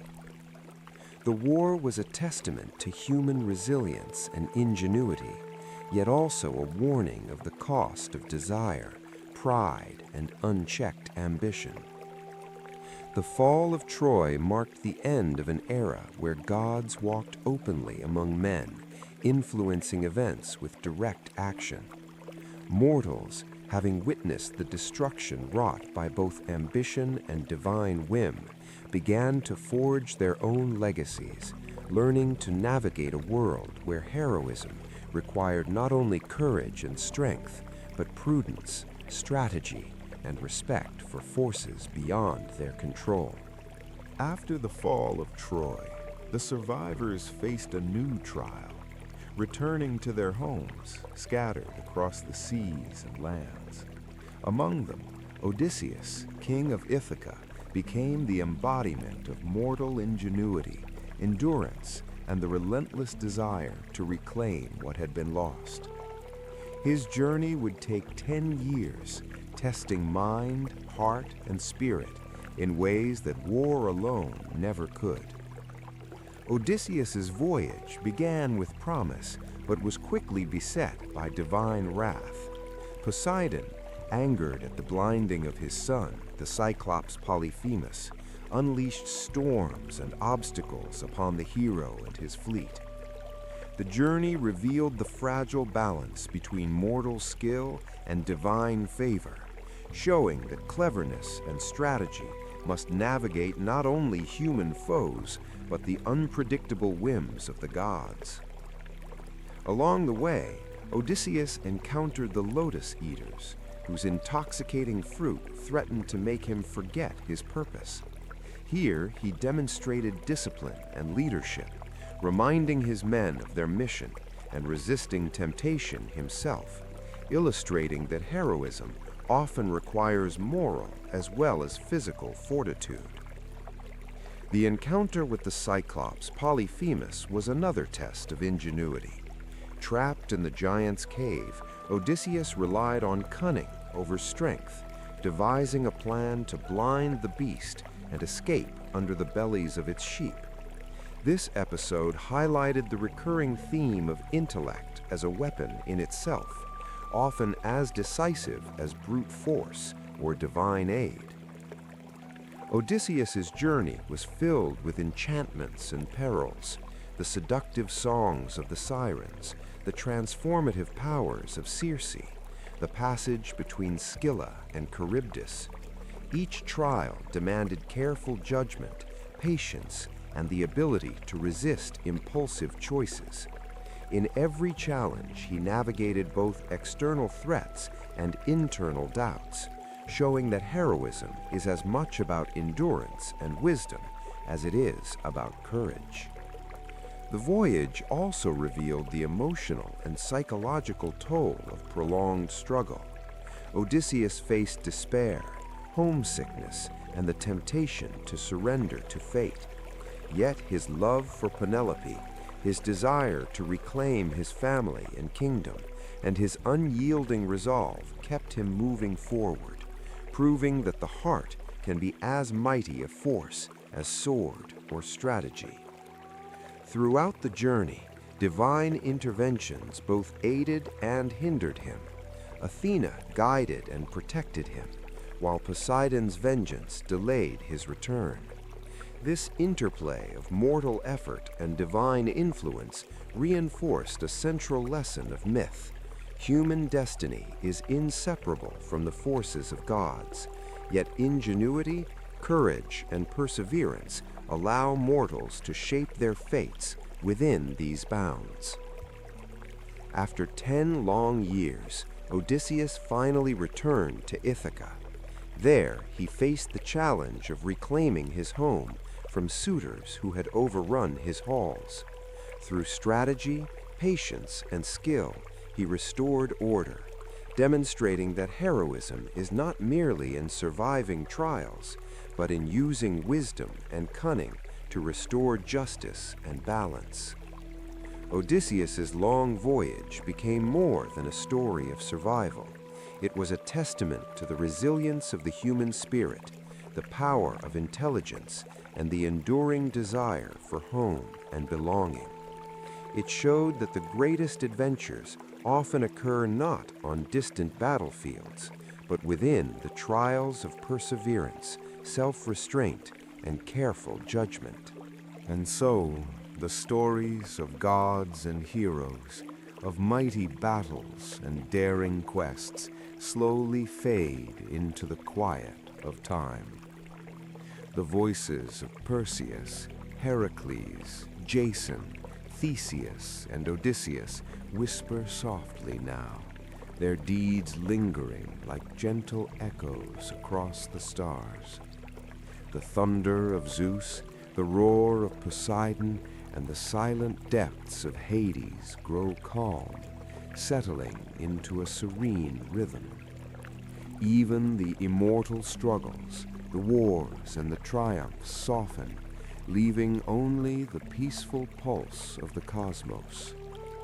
As you lie here, your mind drifts among the clouds of Olympus, sails across the seas with the Argonauts, and wanders the winding halls of the labyrinth. Each hero's journey now becomes a gentle story of courage and wonder, wrapping around you like a warm, comforting cloak. Imagine the soft glow of Athena's wisdom, the golden music of Orpheus's lyre, and the shimmering light of Apollo's sun fading into twilight. Every sound, every vision blends into a serene melody, guiding your mind toward rest and ease. Let the long voyage of Odysseus lull you into calm. Feel the waves rocking gently beneath the Argo. Hear the whispers of the gods, and let your breathing fall into harmony with the ebb and flow of the sea. The battles, the trials, the triumphs, they are all at peace now, distant and gentle as the night sky above. Close your eyes and drift with the rhythm of the myth. Feel your body sink deeper, your mind letting go of all tension. The stories of immortal courage and human endeavor have done their work. Now it is time for your own journey into the world of dreams. In this quiet, the echoes of the gods become a lullaby. Each star above, each soft breeze, each distant wave reminds you that even the greatest tales end in calm. You are safe, you are at peace, and you are ready to rest. Let your thoughts wander softly among the legends, knowing that tomorrow will bring new stories, new adventures, and new dreams. Tonight there is only stillness, only serenity, only sleep. And as the last echoes of Olympus fade into the night, let your mind drift into a gentle, endless slumber, carried by the timeless rhythm of myth and the quiet power of the universe. Sleep now, wrapped in the warmth of legends, and let the world of heroes and gods fade into dreams.